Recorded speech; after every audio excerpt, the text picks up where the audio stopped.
Excellencies, distinguished delegates, ladies and gentlemen, I would like to call to order Midterm Review Plenary 3 entitled Rethinking Sustainable Development, Investing with Strategic Foresight to Build Resilience. Let me take this opportunity to cordially welcome you all to this third and final plenary session dedicated to the midterm review of the implementation of the Sendai Framework. I am honored to serve as your co-chair together with His Excellency Handoko, Mr. Handoko, head of the National Agency for Research and Innovation of the Republic of Indonesia. This session, indeed the entire global platform, is a critical input to the midterm review of the Sendai Framework. The midterm review was called for by the UN member states in the UN General Assembly to 1. Take stock of progress in implementing the framework since its adoption. Number 2, examine changes in context and new emerging issues since 2015 and those expected in the period to 2030. And 3, examine renovations to risk governance and risk management that can accelerate and amplify actions in achieve outcome and goal of the Sendai Framework and risk-informed, regenerative, and sustainable development. This midterm review plenary provides states and non-state stakeholders the opportunity to contribute to both the co-chair's summary, the outcome document of this global platform, and to the report of the midterm review itself. The report will inform the high-level meeting of the General Assembly in May 2023 and the political declaration that will be adopted. So I would now like to give the floor to my co-chair, His Excellency Mr. Handoko, to provide his opening remarks. You have the floor, sir. Thank you, Madam Chair, Excellencies, distinguished delegates, ladies and gentlemen, good afternoon. My name is Laksana Triandoko, the head of Indonesian National Research and Innovation Agency, BRIN, a new national agency integrating the entire resources for state government research and innovation function. I'm honored to take part as co-chair of this esteemed session. Ladies and gentlemen, the operating environment in which the Sendai Framework and frameworks are being implemented at global, regional, national, and local levels has altered immeasurably since 2015, not least with the COVID-19 pandemic and global warming through anthropogenic climate change. Both demonstrate the systemic nature of risk and demand urgent and fundamental reflections on how the world seeks to understand, collaborate, and manage risk within the context of sustainable and regenerative development in the 21st century, now to 2013 and beyond. This plenary will therefore initiate a forward-looking discussion on how we address risk in a way that is timely, coherent, and is drawn from diverse knowledge, and explore the shift in values, perspective, and paradigms that underpin current efforts to rethink approaches to sustainable development. The plenary will explore options of enhancing or renovating existing arrangements and tools present in the multilateral system to identify, govern, and address risks to build resilience in a rapidly destabilizing world. The plenary will specifically talk about institutional and collaborative arrangements within sustainable development that can be fit for purpose and thus more effective for developing capacities to foster relationships, collective endeavor, and coherence that span institutional silos and levels. This includes adaptive governance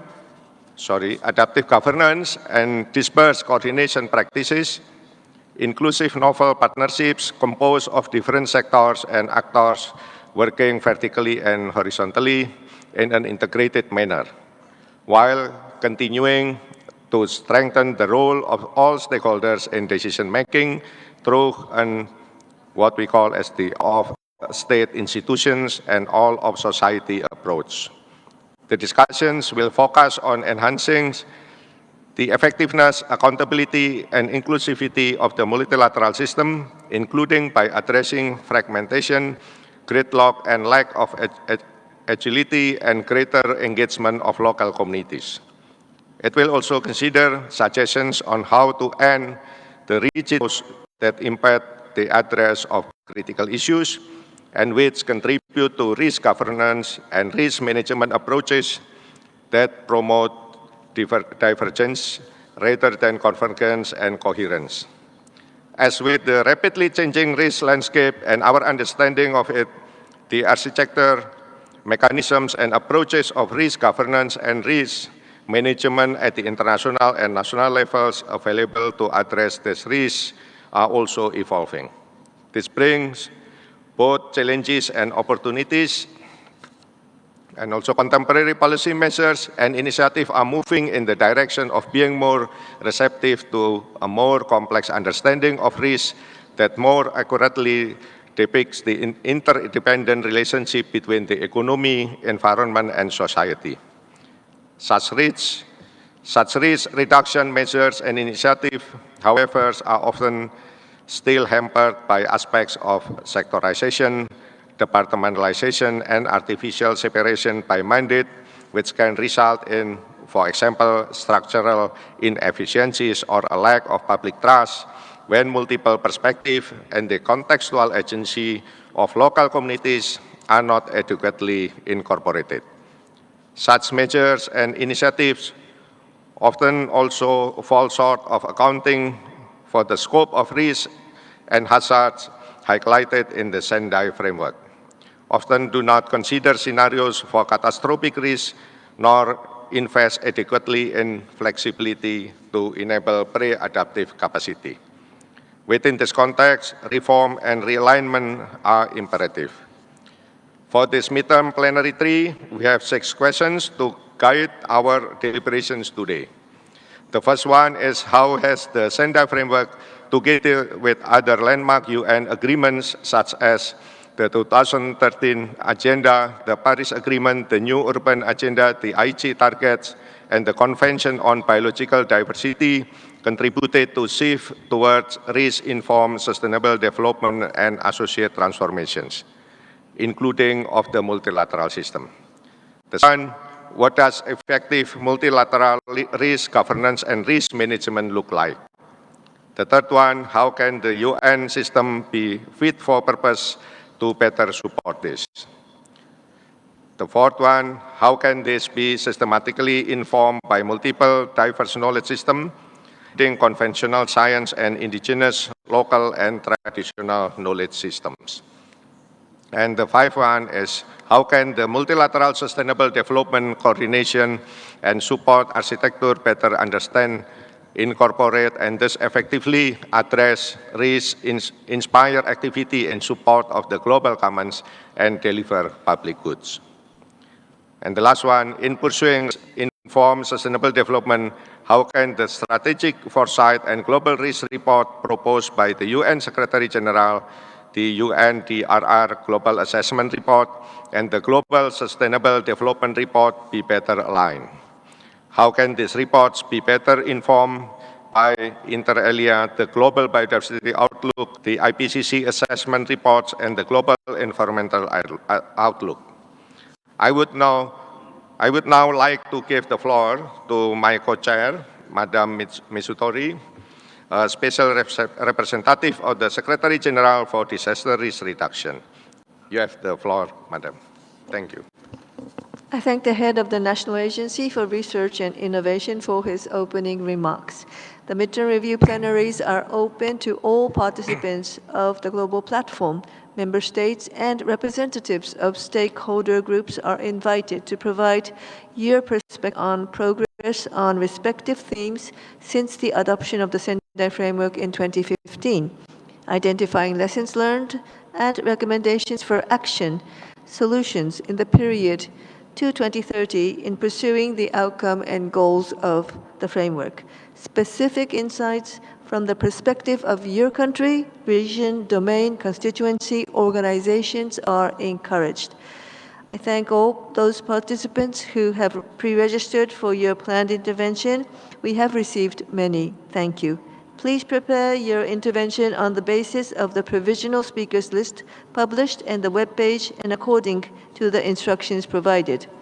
And for those who wish to request to intervene orally but who have not yet registered, this may be done in two ways. For those who are in person here, please indicate your wish to intervene to one of the Secretariat members in the room, providing your name, organization, title, and a brief description of the issue to which you wish to speak. And for those who are participating online, please indicate your wish to intervene to the Secretariat using the chat function in Hopin, providing the details that I have mentioned. Where time allows, we will endeavor to accommodate all requests. However, please note that as time is limited, a request to intervene does not guarantee a speaking slot. And as indicated in the guidance for participants, to maximize participation, oral interventions are limited to a maximum of 3 minutes. The microphone will hence be cut off 30 seconds after the time limit has elapsed. This is on the understanding that the full text of the intervention will be sent electronically to the Secretariat, so it could be duly taken into consideration. I thank you in advance for your understanding. We have also made available the option to provide a written comment or submission during the plenary.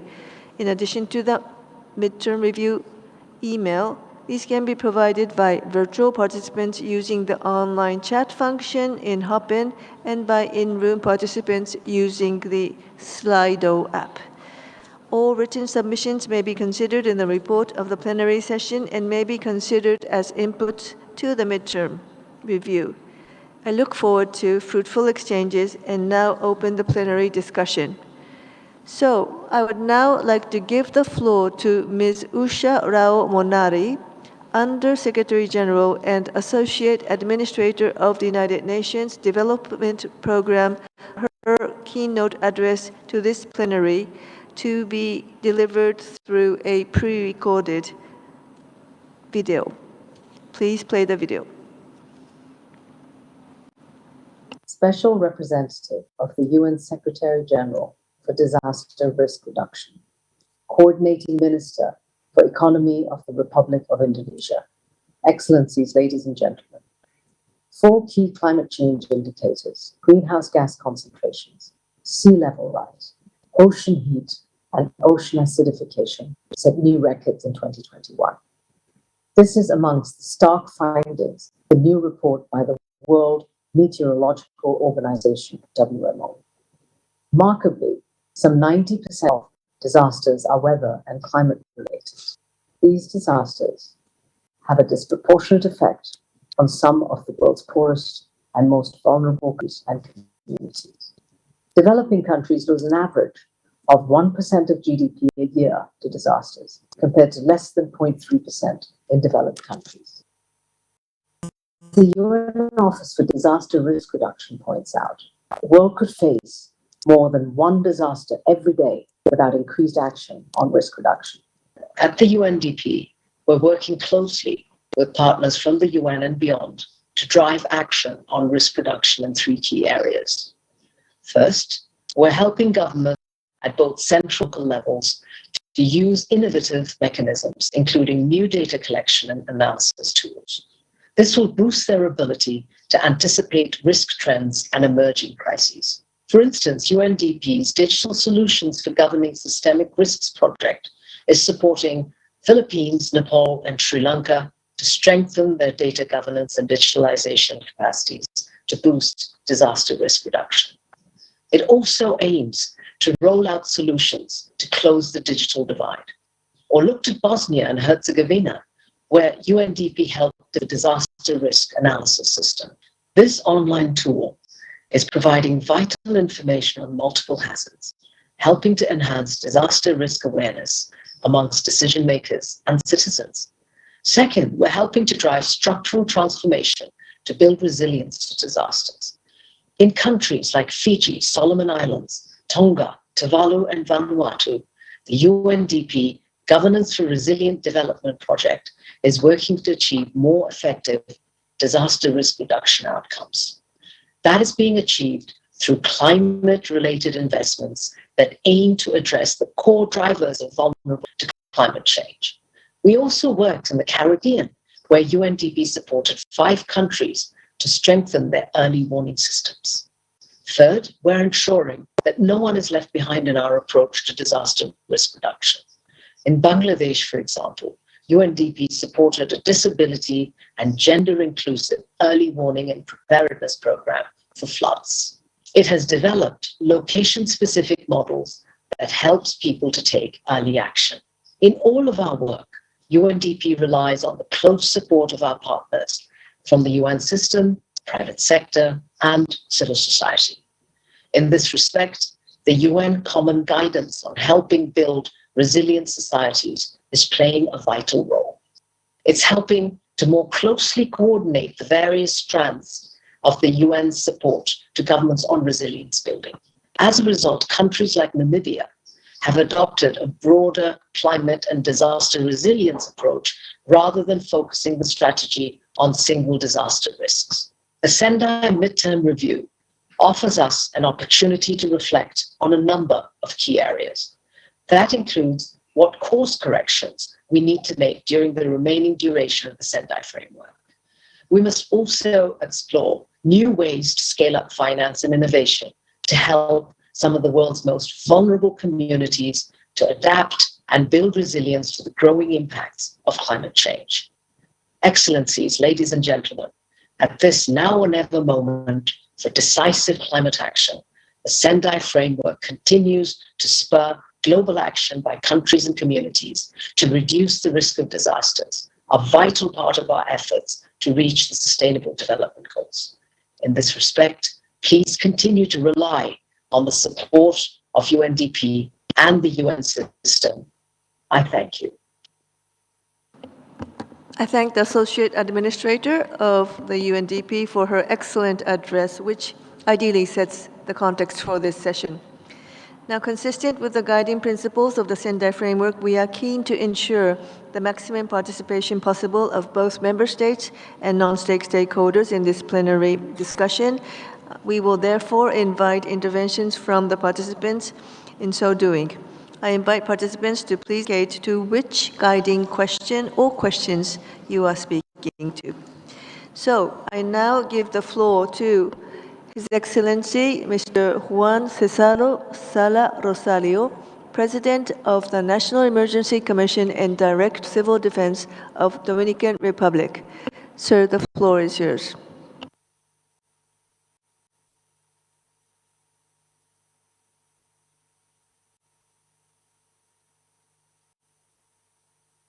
Muy buenas tardes.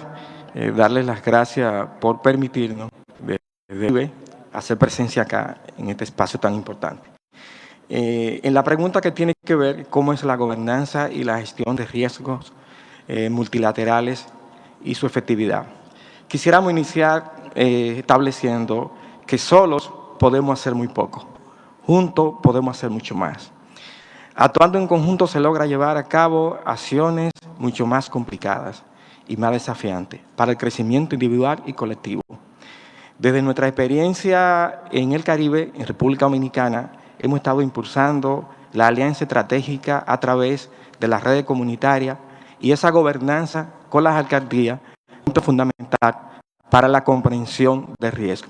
En ese sentido, hemos incorporado la tecnología para que ese conocimiento pueda llegar a cada una de las comunidades. Esto establecido a partir de que la gestión de riesgo de desastre no puede verse de manera multilateral. Tiene que ver siempre con el abordaje multilateral capaz de integrar a todos los actores y a todas las naciones. Por lo que en nuestra propia experiencia, el trabajo de las alcaldías y las redes comunitarias ha sido vital, en virtud de que esta comprensión del riesgo nos ha permitido combinar acciones que han puesto en relieve la efectividad de la gobernanza.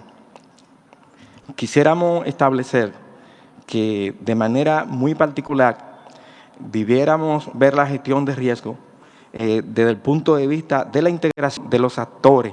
Para ello, nosotros hemos incorporado una herramienta fundamental, que es el Sistema Integrado Nacional de Información, el CINE, que es una herramienta útil de la Comisión Nacional de Emergencia, y esta herramienta ha permitido poner en manos de los tomadores de decisiones información oportuna con la cual hemos podido focalizar estos riesgos, entiéndase inundaciones, áreas donde la población, en virtud de las amenazas, puede tener y focalizar cuáles son sus principales amenazas.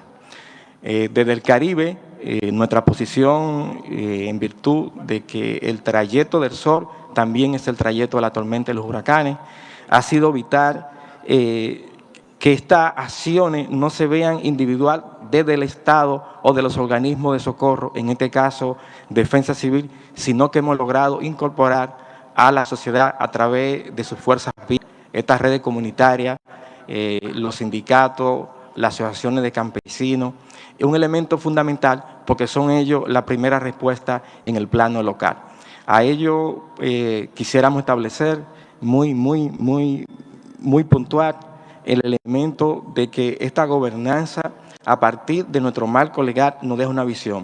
Esta visión abierta y amplia sobre cómo establecer por nuestros marcos legales de cada país, en el caso de nuestro país, es valorado mucho el proceso de reforma en el que nos encontramos, que regula el sistema, pues se espera que cada actor comprenda su función y que vea el sector integral y no.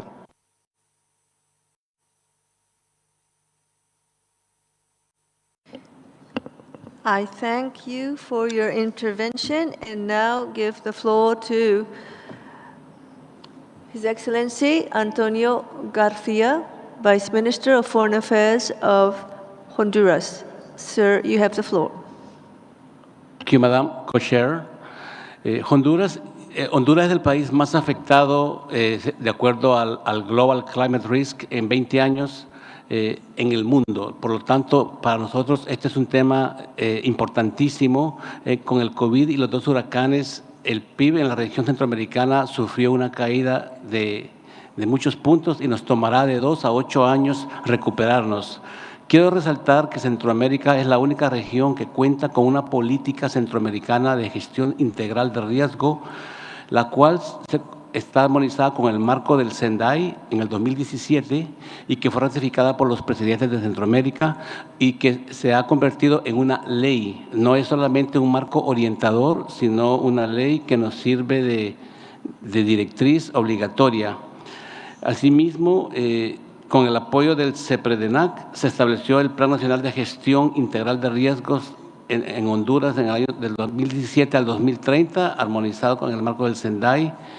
Y tenemos asimismo un mecanismo regional de asistencia humanitaria a nivel de toda la región de Centroamérica, con manuales de coordinación en cada una de las cancillerías de nuestra región, de la cual yo soy parte de esa estructura, y hace que la Cancillería coordine a la asistencia mutua que nos damos en Centroamérica en caso de desastres. Este nuevo gobierno le da la importancia que se requiere y por eso es que por primera vez a un evento como este han mandado a una persona a nivel ministerial. A nivel nacional hemos creado la SINAGER, el Sistema Nacional de Gestión de Riesgos, coordinado por el presidente de la República, la presidenta en este caso, la primera mujer presidenta en 200 años de historia, lo que permite tomar acciones rápidas y coordinadas en todos los sectores sectoriales de respuesta. Creemos que promover la gobernanza a nivel local de las comunidades es una manera muy efectiva para dar respuesta y para mitigar y tener planes de contingencia, porque es la primera línea que se encuentra enfrente de una catástrofe, y desarrollar el apoyo de la comunidad, el automanejo, crear la infraestructura necesaria, con muros de contención, prevención, hace que el impacto pues sea más más mitigado y más suave. Agradecemos mucho y felicitamos a los organizadores de este evento y ratificamos el compromiso de apoyar las respuestas internacionales, la cooperación internacional y la responsabilidad compartida. Muchas gracias. I thank you very much for your intervention, and I now give the floor to Ms. Raul Steinbach, Disaster Risk Reduction and Resilience Program Specialist of UN Women. Thank you very much. I will be responding to the question, how can the UN system be fit for purpose to better support effective multilateral risk governance and risk management?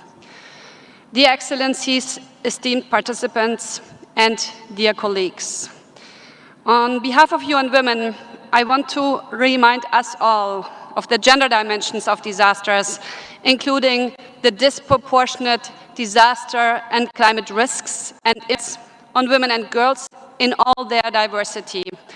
The underlying root causes of unequal risk, notably also gender roles, social norms, and discriminatory attitudes, and the structural barriers to women's meaningful participation and leadership in disaster risk reduction.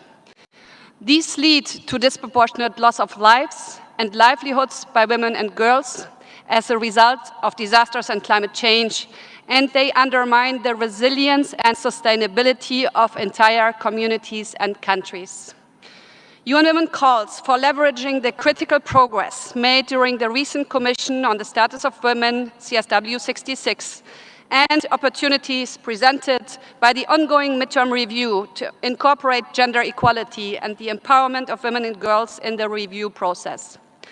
And we offer our support for the creation of a gender action plan under the Sendai Framework in line with the CSW agreed conclusions.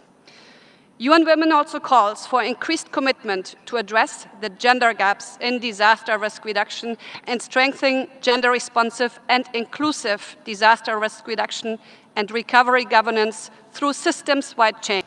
This should include leveraging women's voice, agency, leadership, and advocacy for resilience, institutionalizing the systemic collection, use, and reporting of gender data, and the sharing of good practice, guidance, tools, and lessons, including learning from the COVID-19 pandemic, and developing gender-responsive normative frameworks and policy, founded on the needs and priorities of women in all their diversity, as well as supporting systematic and sustained capacity development for all key gender, DRR, and resilience stakeholders, fostering gender-responsive coordination mechanisms and partnerships for coordinated action, and increased financial resources for gender equality, including for the empowerment and participation of women and women's organizations at all levels.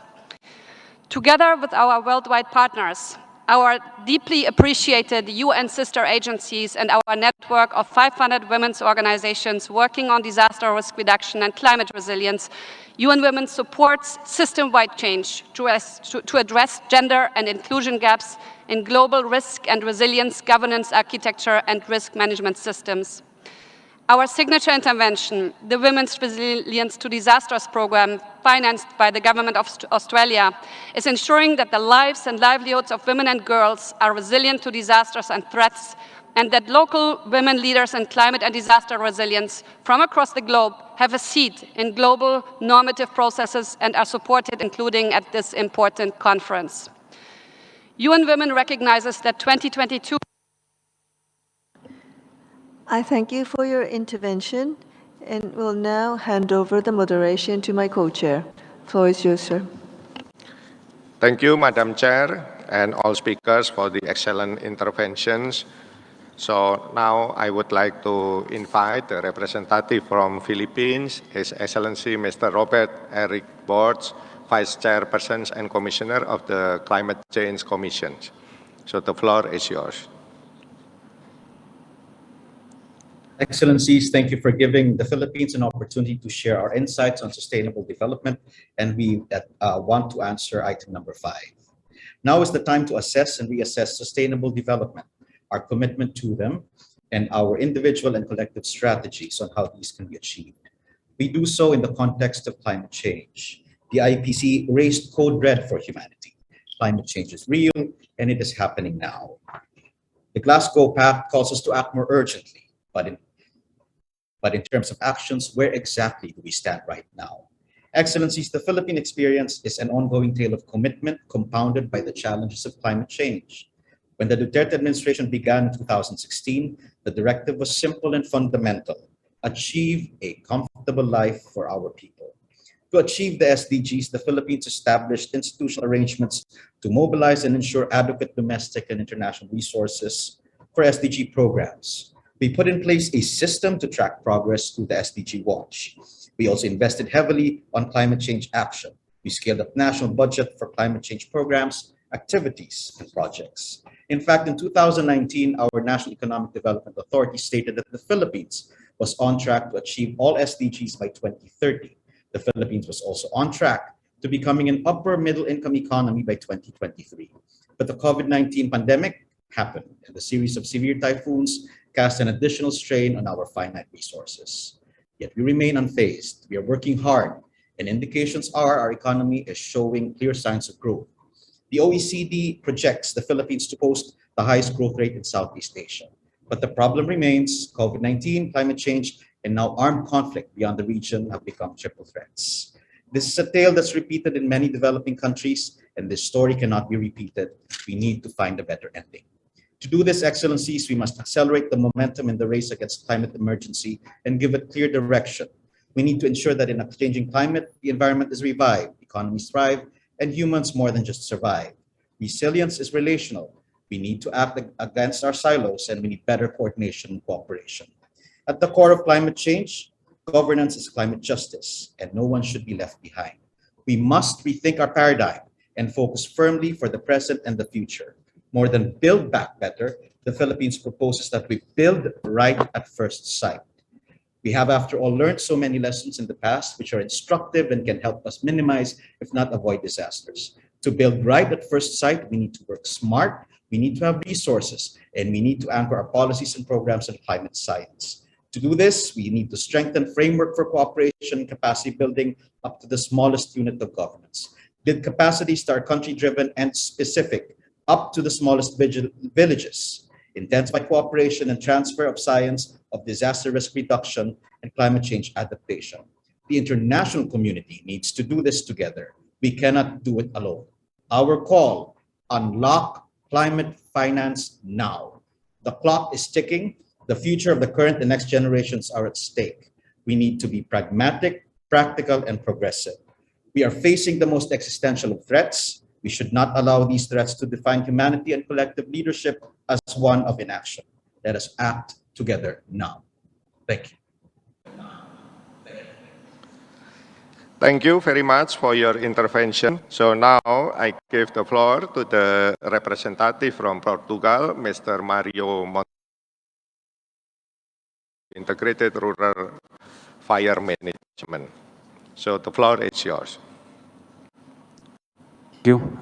I would like to start by thanking the Indonesian government and the global platform for the opportunity to share the view of my agency regarding Sendai Framework, based on our experience in integrated wildland fire management.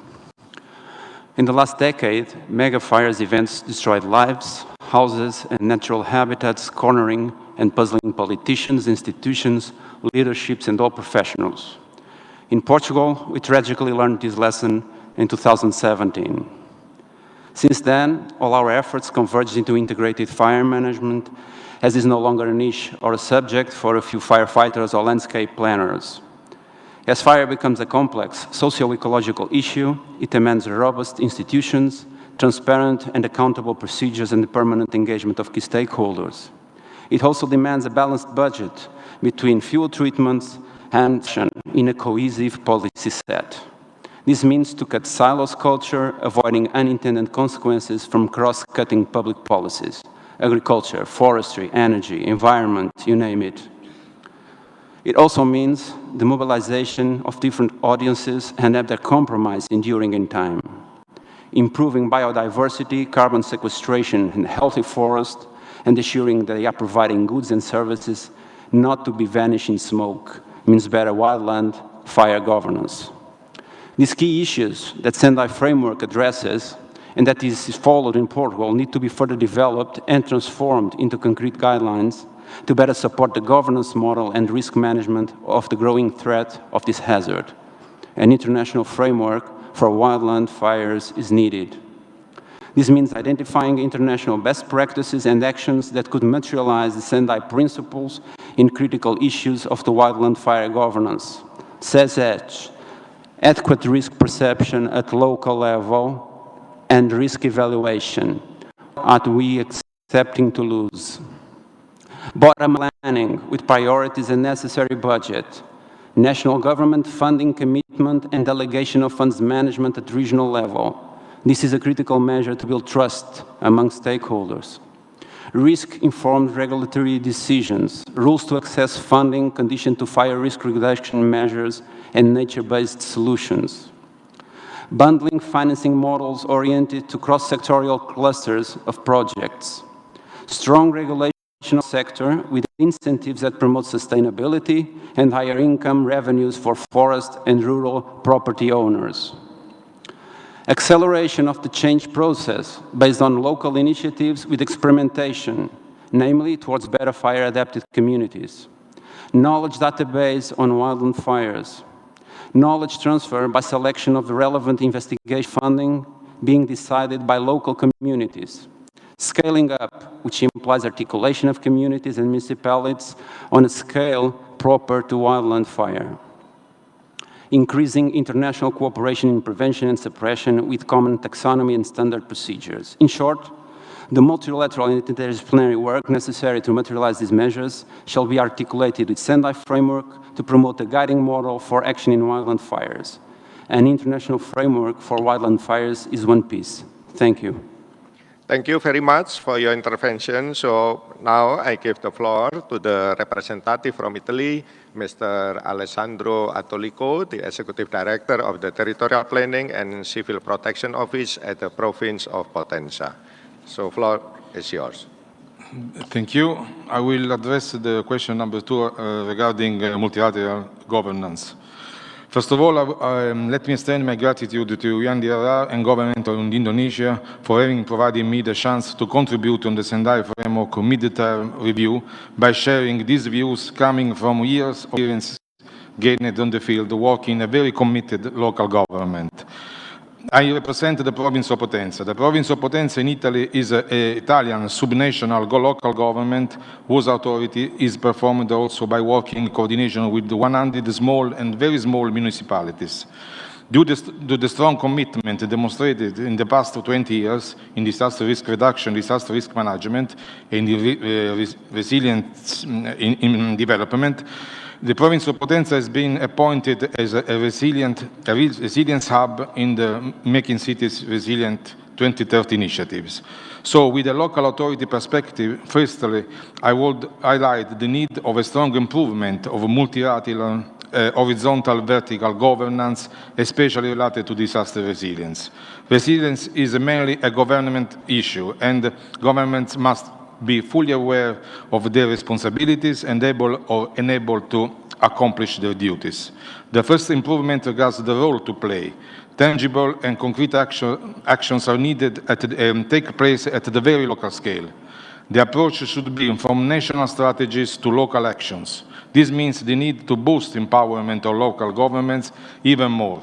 National governments must facilitate, ensure, and drive the right authority to local governments in providing guidance, support, resource mobilization, and tools for improving direction. Given the right authority, local governments must take the lead. For achieving this, access to information, resources, capacity building are critical elements that must be for enhancing their capability in performing actions. Another improvement needed regards the engagement of all sector stakeholders and civil society. Local governments must set up, feed, and lead platforms for multi-stakeholder and community engagement in all the process of their governance. This gives them also the ability to inclusively widen their reach and to increase their range of action. Last but not least, local governments must increasingly use a strong potential tool they have, partnership, twinnings, pairings with others. These are a mechanism for enhancing the political support, learning from each other, exchanging best practice and successful experiences, and constantly for multiplying knowledge and investment opportunities for disaster resilient development. The United Nations system has to play a fundamental role by guiding national governments in improving the local governance and facilitating and boosting transnational partnerships. In concluding, we recommend that the above consideration could contribute to the full achievement of the ambitious and the universal goals and targets of the Sendai Framework and relevant agendas here in review. Thank you for your consideration. Thank you very much to all speakers. We appreciate and took note on the importance of your intervention. So now I would like to hand over the moderation to Madam Chair. Thank you very much. So now I would like to give the floor to His Excellency, Mr. Adelbal de la Rosa, Director of the Comprehensive Risk Management Cabinet of Panama. The floor is yours, sir. Buenas tardes de parte de la República de Panamá. Le damos las gracias al Gobierno de Indonesia y a UNDR por la invitación a participar en la Plataforma Global de Reducción de Riesgos de Desastre. La gobernanza es un elemento clave para reducir el riesgo de desastre. Es importante que para poder afrontar el desarrollo descontrolado, la falta de planificación de las ciudades, sumado al impacto del cambio climático en el mundo, que ha tenido como consecuencia el aumento de la recurrencia en las emergencias y desastres. Panamá se encuentra entre los países más expuestos a múltiples amenazas según su superficie terrestre. Con miras de integrar en la Agenda 2030 en el país, la República de Panamá adoptó los ODS y creó una comisión con instituciones y sociedad civil para el apoyo del seguimiento de los mismos. Los desastres frenan el desarrollo de los países. Por eso, el Gobierno Nacional ha priorizado en el tema de la reducción de riesgo de desastre en busca de reducir las pérdidas de las vidas económicas y por el impacto de los desastres. El riesgo es sistemático y necesita soluciones sistemáticas, porque la República de Panamá ha apostado a la gobernanza, dando su importante en la creación del Gabinete Integral de Gestión de Riesgo a Desastre, que tiene como objetivo asesorar al órgano ejecutivo para promover las políticas, planes y programas encaminados de manera integral a la reducción de riesgo para fomentar la resiliencia económica, social, sanitaria, educativa y cultural de la sociedad panameña. Este gabinete tiene una visión de actualizar la Política Nacional de Gestión de Riesgo y el Plan Estratégico Nacional de Gestión de Riesgo hasta el 2030, alineados al marco de Sendai y Política Centroamericana de Gestión de Riesgo. No dejaremos nadie atrás.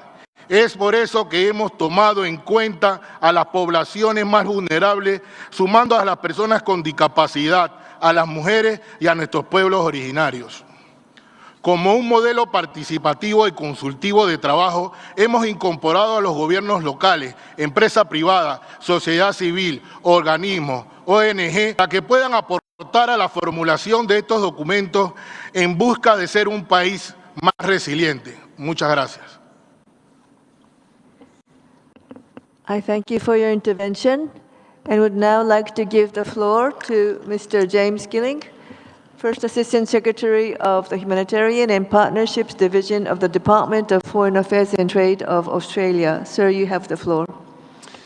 Thank you, Madam Chair, for this opportunity to talk questions 1 through 5. Australia is committed to strengthening disaster and climate resilience at home and in our region. As a disaster-prone country, we have strong credentials in these areas. Integrated approaches to development and climate and disaster risk reduction action are essential to meet our global ambition for 2030 and beyond. Within the UN, resident coordinators have an essential role to play in driving integration and ensuring frameworks, plans and initiatives support and align with national and local efforts. We value our strong relationship with UNDRR, including as co-chair of the Group of Friends on Disaster Risk Reduction in New York and chair of the DRR Support Group in Geneva. We will showcase Australia's practical actions on resilience, disaster risk reduction and climate adaptation domestically and in the Indo-Pacific at the Australia-hosted Asia-Pacific Ministerial Conference in Brisbane in September and at the next UN Climate Change Conference in Egypt in November. We welcome the adaptation focus of COP27. Building on the UNDRR Global Assessment Report on Disaster Risk Reduction for 2022 and key issues advanced at the Global Platform meeting here this week, I would like to highlight some of the early strategic actions which the Pacific region is already taking. As a global region has taken an integrated approach to climate action and disaster risk in developing the framework for resilient development in the Pacific, endorsed by Pacific Island Forum leaders in 2016. This framework seeks to reduce exposure to climate risks, support low-carbon development, and improve disaster response and reconstruction. Pacific format leaders are world-class in prioritizing the resilience agenda, including through the Pacific Islands Forum series of meetings, the Pacific Community, and SPREP governing councils. On promoting diversity and inclusion in disaster risk reduction, we must all continue to advance inclusion and diversity, recognizing that women and people with disabilities are community leaders, first responders, and agents of change. Taking account of a range of voices will strengthen the midterm review and our collective future efforts under Sendai. Their capabilities, networks, and insights are critical for effective and equitable policies. Gender equality, inclusion, and diversity will be one of the key themes of discussions in September and will represent a significant contribution from the Asia-Pacific Ministerial Conference. We value the significant report Beyond Vulnerability, released and endorsed late last year, outlining critical actions for the UN. Australia is proud to support the UNDRR's Women's International Work for DRR and the Women's Resilience to Disasters Programme. We are supporting a scoping study into establishing a regional body of partners to coordinate support and development assistance for inclusions of persons with disabilities. Australia is pleased to participate on the UN High-Level Panel of Experts to finalise a multi-dimensional vulnerability index. The index is an opportunity to take an evidence-based approach to considering vulnerability and resilience. The index will build on work to understand vulnerability and resistance. Thank you very much. Thank you very much for your intervention. Now we will give the floor to Ms. Olga Algayeva, who is the Executive Secretary of the United Nations Economic Commission for Europe, and on behalf of all 5 United Nations Regional Economic Commissions. Ms. Algayeva, the floor is yours. Madam Chair, distinguished participants, it's my pleasure to share today the view of all UN Regional Economic Commissions. Globally, disasters are multiplying, intensifying, and lasting longer. Risk in many regions continues to outpace resilience.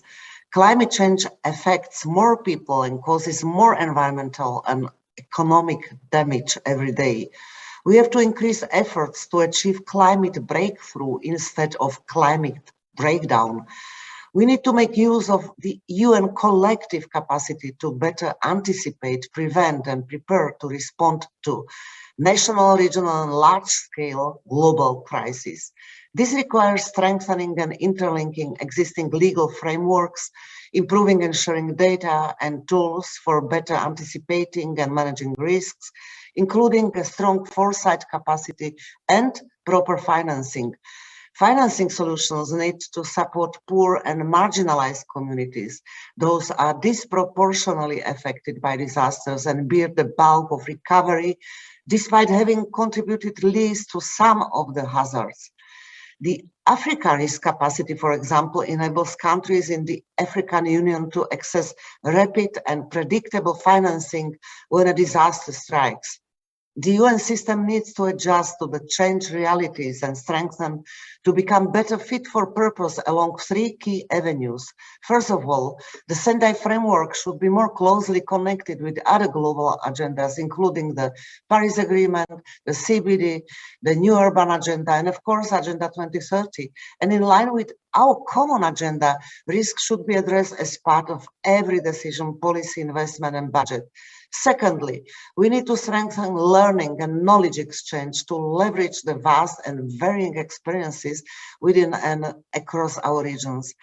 To that effect, the regional economic commissions commit to strengthen collaboration among ourselves and with UNDRR, UNFCCC, CBD, UN Habitat, and other relevant stakeholders.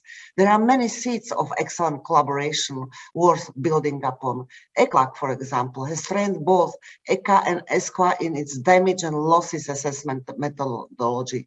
UNEC has organized, in cooperation with the UNDRR and other partners, a global seminar in follow-up to the Beirut port explosion.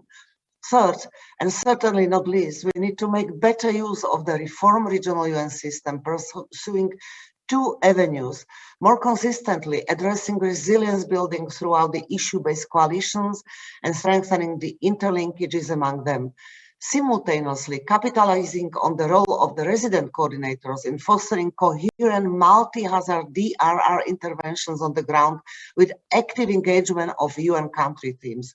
We, the regional commissions, stand ready to offer our collective analytical and technical expertise, instruments, policy and expert networks to member states, working in cooperation with partner organizations, industry, academia, and all stakeholders to jointly accelerate the implementation of the Sendai Framework in order to protect our planet and lives of future generations. Thank you. Thank you very much for your intervention. I now hand over the moderation to my co-chair. The floor is yours, sir. So now we proceed with the next intervention, Ms. Tuti Alawiyah, the Deputy Director of Regional Asia Pacific from the Raul Wallenberg Institute. So floor is yours. Thank you, Excellencies, distinguished delegates, ladies and gentlemen. I make this statement on behalf of the Raul Wallenberg Institute of Human Rights and Humanitarian Law Regional Asia Pacific Office. We combine evidence-based research with direct engagement to promote understanding of and respect for human rights. Our intervention focuses on the first question for these sessions and highlights that guiding principle 19C of the Sendai Framework has promoted transformational change by endorsing human rights-based approach to DRR. We offer some examples of how RWI has been integrating human rights perspective in this context. Since 2017, RWI has focused on research and education relating to disaster displacement. Together with partners from the Asia Pacific Academic Network on Disaster Displacement, we have analyzed law, policy, practice concerning disaster displacement in 10 countries in the region.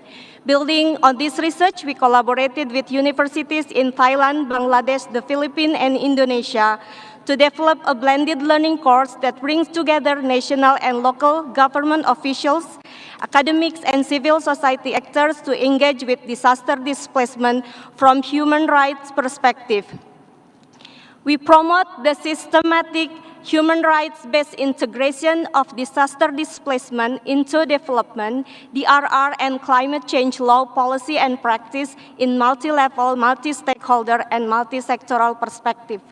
Together with partners, RWR has further developed concepts and practical tools that help practitioners to integrate human rights into the RR. Using a framework for integrating rights and equality, which we refer to as FIRE, we have systematically reviewed land use planning guidelines and risk assessment methodologies, including in Nepal and the Philippines, developed regional training program on human rights in the context of emergency preparedness for response, and used FIRE in research on local government responses to COVID-19 in Zimbabwe. We recently launched a call for application to public sector professionals in African cities to participate in professional training course on using FIRE to address disaster displacement. Paragraph 19C and similar provision in the Paris Agreement, the new urban agenda, the SDGs, provides platform for discussing human rights with diversity of practitioners and policymakers from local to international level. Having developed practical tools and methodologies for integrating human rights into law, policy, and practice, we are now ready to work with partners to scale up and accelerate the transformational potential of human rights in the RR. Thank you very much. Now I give the floor to the representative from Poland, Ms. Beata Janowicz, the head of Department of Risk Assessment and Planning of the Government Center for Security. So the floor is yours. Ladies and gentlemen, in my address I would like to share with you lessons learned from COVID-19 pandemic as an excellent example on risk to resilience. Let's keep in mind that we cannot speak about resilience UN, resilience NATO, or resilience EU without resilience countries. In case of Sendai Framework, we must identify our effects towards linking it with European policy and also NATO 7 baseline requirements. In this sense, we used a new technology. At the beginning of the COVID-19 pandemic, we created GIS National Safety System. The purpose was to provide the necessary data, presented the forecast of the epidemic spread in Poland, and also to provide the public with access to up-to-date maps and information. The system, managed by the Government Center for Security in Poland, is a result of cooperation among many governmental entities, the private sector, and the world of science. The system is an effective tool not only for pandemic. It's useful for counteracting various hazards at all phases of crisis management. The system is currently named GIS National Security. The main goal is to build situation awareness by, among others, monitoring and analyzing the most significant threats to national security, including those related to the war in Ukraine. We have created a tool allowing us to share the data with research institutions and have back analysis and scenarios modeling by artificial intelligence. Those products are shared with entities responsible for crisis management and civil protection, scientists, services, and decision makers.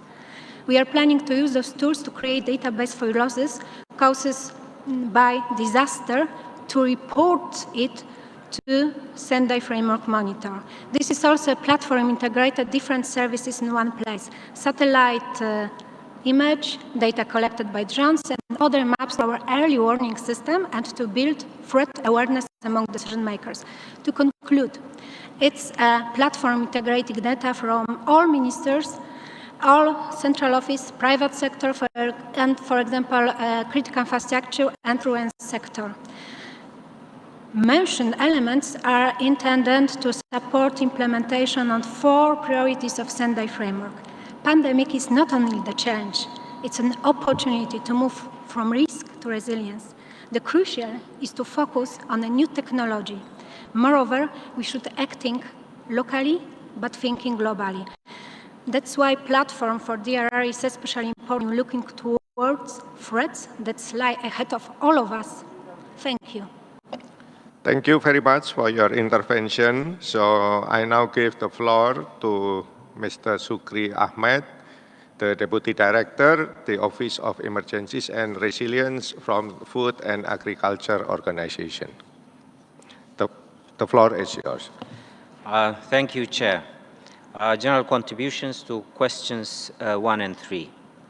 From the agri-food systems and food security perspective, the Sendai Framework, the Paris Agreement, and the SDGs have placed strong emphasis and recognition on the contribution from sectors to reduce disaster, climate, and crisis risks.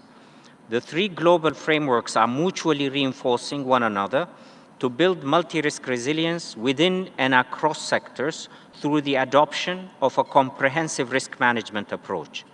We need to scale up actions to strengthen disaster and climate risk governance and finance to better manage multiple risks in order to boost a stronger delivery at national and local levels. One entry point is to support the delivery of DRR and climate change adaptation actions through sectoral approach within the overall resilience framework. If we manage interconnected and systemic risks and crises, including disaster, climate, and crisis risks for the agri-food systems, from production to consumption through complementary suite of risks and crisis management interventions, along the humanitarian development peace nexus, we can build the resilience of agriculture and food systems to better manage risks and navigate uncertainty to ensure adequate food security and healthy and safe nutrition for all. In this context, improved risk governance for resilience building includes working together on raising the political will, develop and accelerate strategic partnerships and coordination, together with boosting investment, capacity development and knowledge management for normative and scaled-up action on the ground.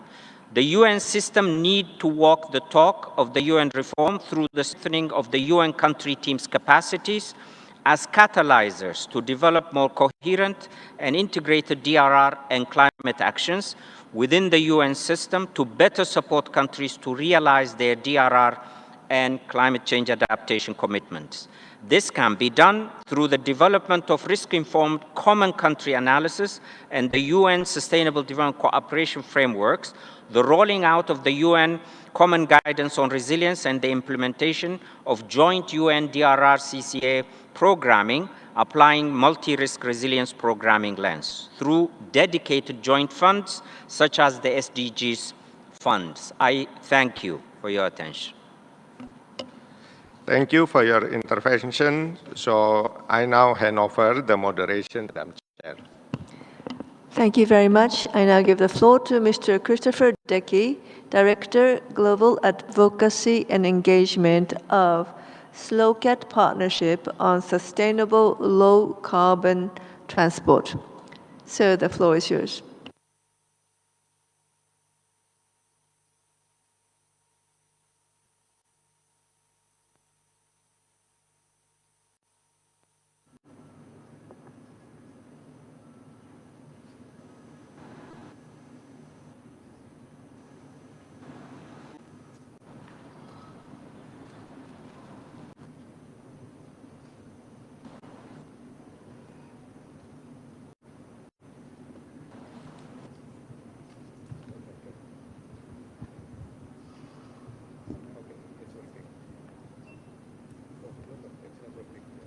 I believe the microphone is not working for Mr. Decky, so please bear for a moment.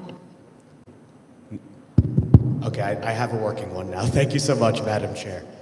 So thank you for giving us the floor. The SLOCAT Partnership is proud to engage in the GPDRR on behalf of the sustainable low-carbon transport community. SLOCAT commends UNDRR for building meaningful connections between the implementation of the Sendai Framework and other intergovernmental processes, and for highlighting sectoral perspectives. In light of this, we want to bring to this discussion three key messages. First, transport is an essential service for inclusive, resilient societies. Transport systems must stay operational during disasters, extreme weather events, and other shocks. In addition, the manner in which transport systems are planned and operationalized must limit or reverse creation of new risks and reduce existing ones. Multilateral coordination and support is needed to govern transport and achieve this. Critical value chains and mobility services should be identified, and dependency on single transport modes and points of access, like a single road, for example, must be eliminated. National and cross-border coordination must work towards ensuring connectivity of critical value chains and functionality of infrastructure and services. Second, transport investments must be assessed from a broader perspective than traditional cost-benefit analyses of the past. It is estimated that governments face an annual transport infrastructure financing gap of $244 to $944 billion through 2030 across the global North and South. The Global South, where many transport systems are yet to be developed, has the opportunity to adopt resilient, low-carbon transport systems and avoid sunk investments and costly retrofitting. We need efforts from multilateral development banks and the UN system to deliver robust data investment assessment and de-risking mechanisms that prioritize action for social and environmental value for money, urgently phase out subsidies of fossil fuels and transport, mainstream UNDRR's principles for resilient infrastructure. Finally, and especially relevant here, the transversal nature of transport makes it a natural vector of cross-sectoral collaboration. As we gather to support the implementation of Sendai, We are faced with disparate engagement and reporting mechanisms that do not favor synergies and interconnections. The alphabet soup of NDCs, LTS, VNRs, etc., lack an overarching connecting thread. Meaningful sectoral engagement can change this.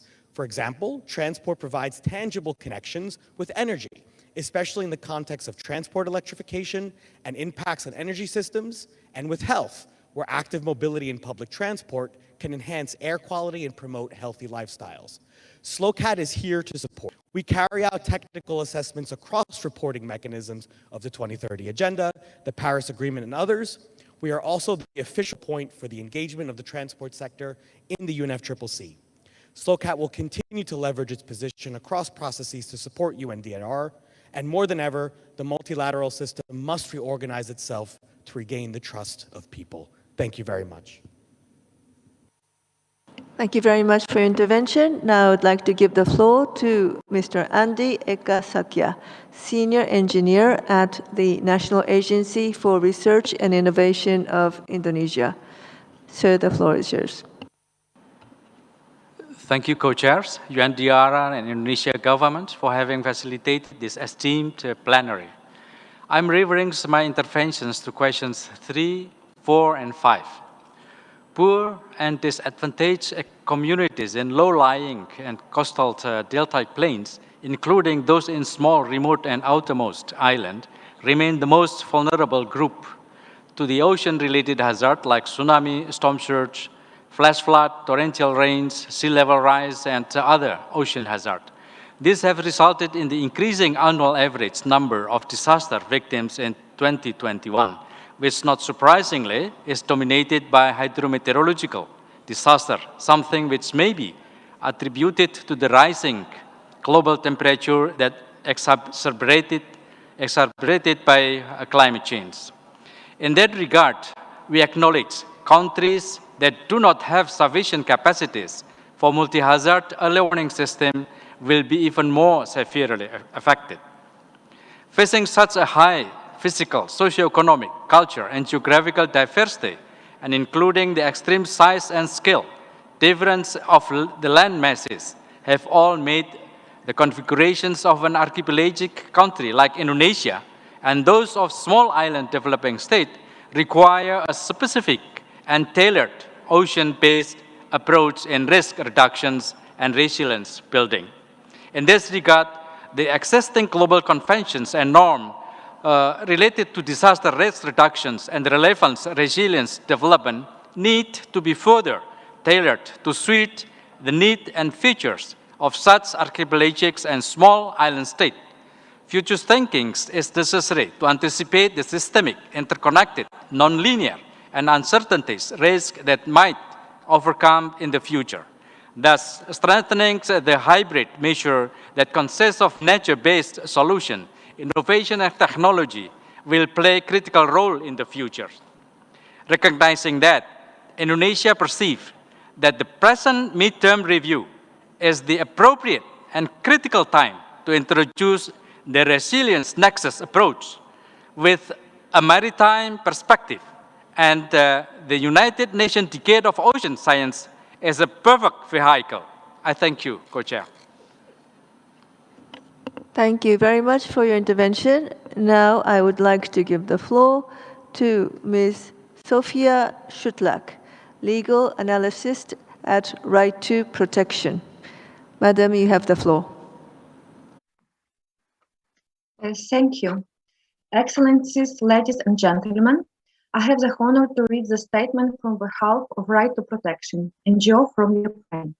Ukraine is the largest country in Europe and is notoriously known for the disastrous accident in Chernobyl in 1986, the territory of the former Soviet Union at the time. Declaring its sovereignty in 1990, Ukraine clearly stated that it would protect the environmental and guarantee environmental safety. In addition, in order to properly implement the Sendai Framework program, Ukraine adopted a number of laws aimed at preventing disaster and guarantee safe environmental. The main such laws are on environmental impact assessment, on strategic environmental assessment, on regulation of city planning activity, Code of Civil Protection of Ukraine, amendments to the Water Code of Ukraine about the principles of basin management, etc. As a preliminary conclusion, a sufficient legal basis for the risk management may be asserted. Besides, the issue of disaster risk reduction may be also presumed to be on the table of the stakeholders of different kinds of competence level during the disaster decision-making process. For instance, at the national level, the following instruments should be taken into account: the concept of ensuring a national sustainability system, strategy for environmental security and adaptation to climate change until 2030, and others. Whereas at the regional level, there are strategies for the development of regions which contain risk assessment requirements and prescribe needed to prevent them. Also, from July 2021, in addition to the risk assessment required for the community development strategies, special planning documents with estimation of potential risk must be developed at the local level. This document is called Comprehensive Plan of Special Development of the Territory Community and includes information about the risk of occurrences of nature and man-made emergencies on the territory covered by this document. On top of the named legal instrument, Ukraine is in the process of implementing the Sendai Framework program. For example, UNICEF assists Ukraine in developing a roadmap for hydrogen infrastructure, and a scoping report for the draft roadmap for production of and use of hydrogen in Ukraine has already been finalized. A draft food risk management plans were developed last year for all 9 basins and were widely discussed with the public. These plans were supposed to be approved this year. However, there was still a long way to go before the full-scale Russian invasion on February 24, 2022. But now the Sendai Framework program's properly implementation by 2030 is even more questionable without further international support. Thus, due to the named hostility in Ukraine, many achievements in the field of disaster risk management have already been lost because of Europe.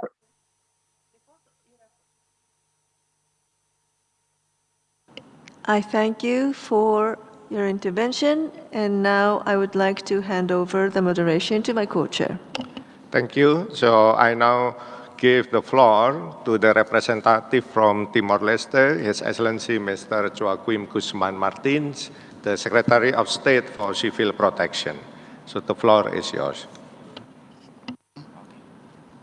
Thank you, Co-Chair. To begin with, I would sincerely like to extend warm greetings and appreciation to Co-Chair both Indonesian government and UNDRR Secretariat for extending the invitation to Timor-Leste to be part of 7 global platforms for disaster risk reduction in Bali, Indonesia. As a young sovereign country, Timor-Leste is a small island located in between Southeast Asia and Pacific Ocean. Geographically, Timor-Leste is also situated in an area of high risk and vulnerable to natural disasters, being placed in the ring of fire with strong volcanic and seismic activity, to which are added to the natural risk resulting from climate change, such as floods, tsunamis, cyclones, landslides, and prolonged droughts. Being a small development state does not hinder our dreams to have strong political will and promote national consensus to work hard towards scaling up disaster risk reduction for sustainable development, assurance of peace, security, and stability in order to ensure a standard quality of life and future generations. In order to reduce the risk of natural disasters and their effects, Timor-Leste adopted the international framework of Sendai and committed to have national policy for disaster risk management as per Sendai guiding principle. As such, Timor-Leste is currently at the stage of developing its civil protection institution, which is intended to have standard legal instruments, well-trained and equipped human resource, and well-functional facilities.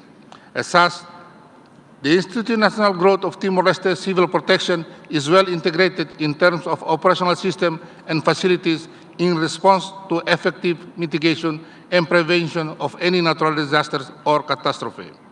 At Civil Protection, we recognize that in responding to natural disasters, we cannot perform as a one-man standing. To design and implement the national strategic programs of civil protection in response to natural disasters in terms of mitigation and preventive action, it requires a collective effort from all relevant entities as per above mentioned. By engaging all partners across all levels, from individual groups of organizations, national and international agencies, government to diplomat corps, will be the only mechanism to ensure cooperation and responsibility. Thank you very much. Thank you very much for your intervention. So now I give the floor to Ms. Liliana Hernandez, the Chief Executive Officer from Agua Emergencias, Mexico. So the floor is yours.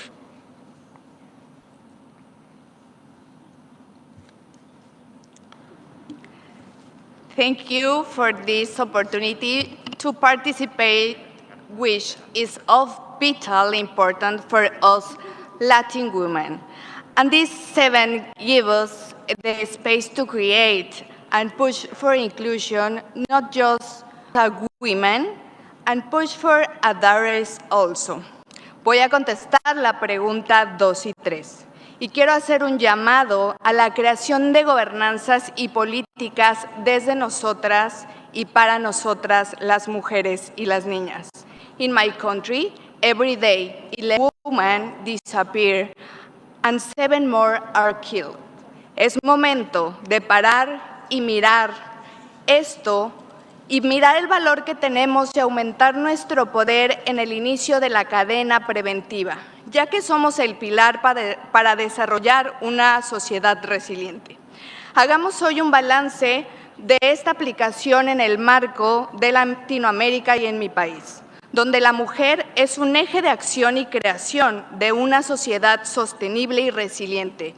Puedo decir que en mi país estamos lamentablemente por debajo de la media y es por eso que hoy estoy aquí para hacer un llamado a cada país, incluyendo al mío, a generar las siguientes acciones y compromisos. 1, aumentar más del 50% de la participación de mujeres en la mesa de tomas de decisiones alineadas a la creación de estratégicas de reducciones de riesgos y desastres, alineadas a la equidad y la igualdad de género, a favor de una construcción de la resiliencia y de todas sus acciones. Quiero hablar de una acción que es la capacitación y el entrenamiento. En México apenas tenemos capacitadas en prevención de riesgos y desastres el 15% de la población de mujeres. Exhorto a aumentar este entrenamiento desde la educación básica para niñas y niños.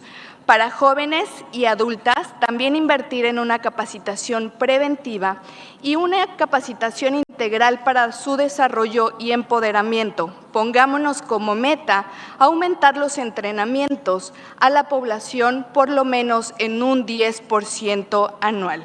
Y a todas las mujeres, no olvidemos nuestro valor y poder que tenemos para crear desde el seno familiar una cultura de prevención y acción ante los riesgos y desastres. Continuemos compartiendo con nuestras nuevas generaciones y capacitando para formar nuevas generaciones de niñas y niños más resilientes. Considero también importante una actividad para generar mujeres económicamente activas y disminuir nuestra vulnerabilidad hacia la violencia. Sigamos salvando vidas y actuemos a favor de la resiliencia de las niñas, niños de Querétaro, México y todo el mundo. La paz sea con todos ustedes. Gracias. Thank you very much for your intervention. So now I give the floor to the representative from Netherlands, Ms. Lisa Hartog, the Senior Policy Advisor, Water and Climate Adaptation, Ministry of Infrastructure and Water Management. So the floor is yours. Thank you, sir. And a sincere thanks to the Indonesia government and the UN Disaster Risk Reduction Organization for hosting this global platform. Today I'm responding to question number 3. How can we make the multilateral system and its institutions fit for purpose, to govern and to adapt effectively to today's realities? Realities in which 90% of all climate disasters are water-related. Water, too much, too little or polluted water, floods, drought, and heavy rainfall. Water is cross-cutting, and water disasters are profoundly affecting our economies, societies, and environment. However, in achieving the Sustainable Development Goals in 2030, water is not only a deal breaker, but can also be a deal maker for a green economy, climate resilience, and a more sustainable and inclusive world. Today, I'm speaking on behalf of the Republic of Tajikistan and the Kingdom of the Netherlands, who together, in March 23, will co-host the UN 2023 Water Conference in New York. A conference which will be inclusive, action-oriented, and cross-sectoral. Speaking here today at the global platform, we would like to invite the disaster risk reduction community to bring their commitments, pledges, and actions to next year's conference. One of the main outcomes of the UN Water Conference will be a water action agenda. Where appropriate, this agenda will be linked to other official UN processes. For example, the midterm review of the Sendai Framework and HELP as an instrument that keeps DRR on the UN agenda. We will address water holistically and across all 17 SDGs, including specific themes like disaster risk reduction. We will avoid fragmentation, facilitate cooperation, and drive innovative and transformative actions. For all stakeholders here today, UN member states, local and regional governments and coalitions across different sectors, you are all invited to develop and implement your voluntary commitments, to work together on a mechanism that, for example, in an early stage can prevent and reduce water risks better. With the midterm review of the Sendai Framework and the midterm review of the International Water Decade, both in 2023, we can integrate and align the world of risk and prevention and water. Water-related or climate disasters are impacting communities and the most vulnerable. We need to stop, manage disasters after they strike. We need to prepare also through water, and we have to do it together to rethink sustainable development and invest to build a resilient future for all. Thank you, sir. Thank you very much for your intervention. So now I would like to offer relation to our Madam Chair. Thank you very much, Chair. So I would like to give the floor to Ms. Sonia Leighton-Kone, Acting Deputy Executive Director of the United Nations Environment Programme. Madam, you have the floor.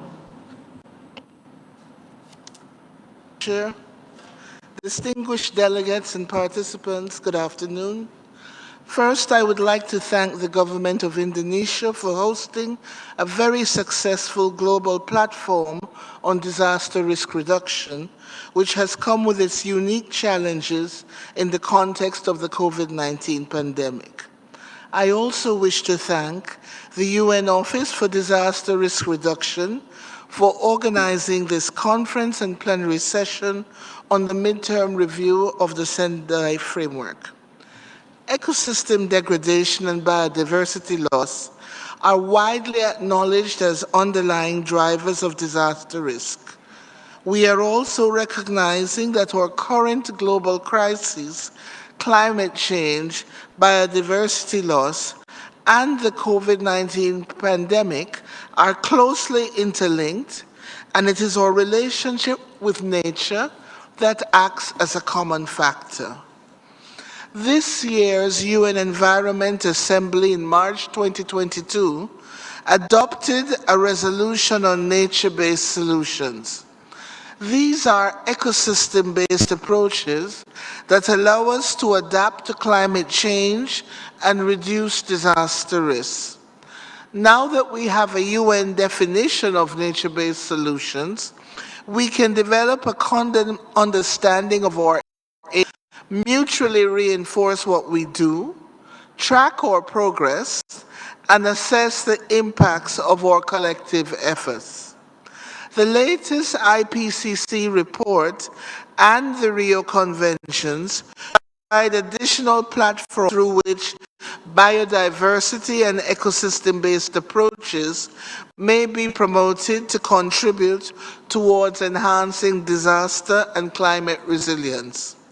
We must challenge ourselves and harness our expertise, including from the environment and climate communities, to achieve greater impact on the ground, especially in vulnerable and fragile countries and communities. Leveraging the finance sector is key to accelerating nature-based solutions.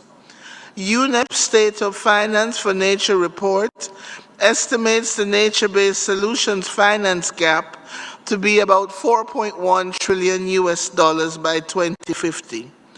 To bring significant socio-economic gains, such as sustainable jobs and livelihoods, current investments need to triple over the next 10 years. As it is, our financial community isn't sufficiently aware of the value of nature and what it means for our planetary health and resilience. Engaging them is key to building disaster and climate resilience. UNES Finance Initiative is one such example for us to scale up.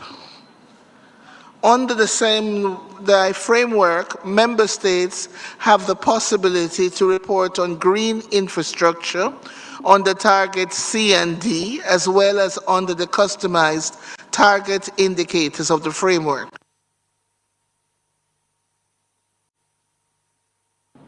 I thank you for intervention and would now like to give the floor to Ms. Brigitte Rudrum, Resilience and Climate Change Specialist of Plan International. The floor is yours, Madam. Thank you for the opportunity to speak. Good afternoon, and my name is Bridget Rudrum from Plan International.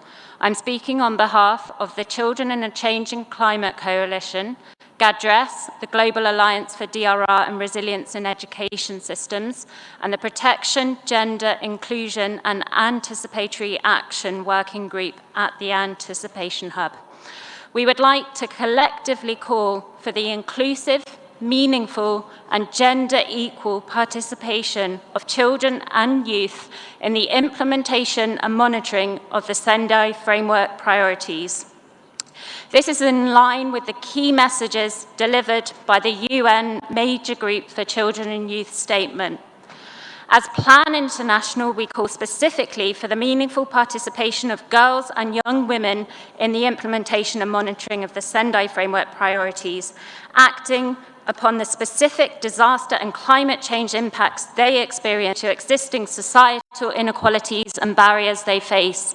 We hold governments accountable to the promise they made this year at the Commission on the Status of Women, committing to engaging girls in DRR, climate action and policy. Thank you very much. I thank you for your intervention and would now to give the floor to Mr. Jala Grayfield, Deputy Director General for Public Affairs of the Broadcasting System of Liberia. Sir, you have the floor.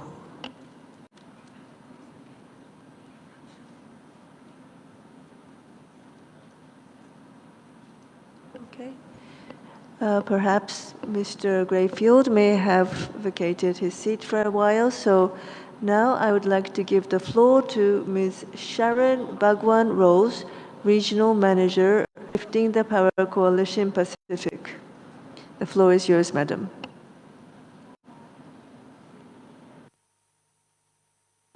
Distinguished co-chairs and delegates, all protocols observed.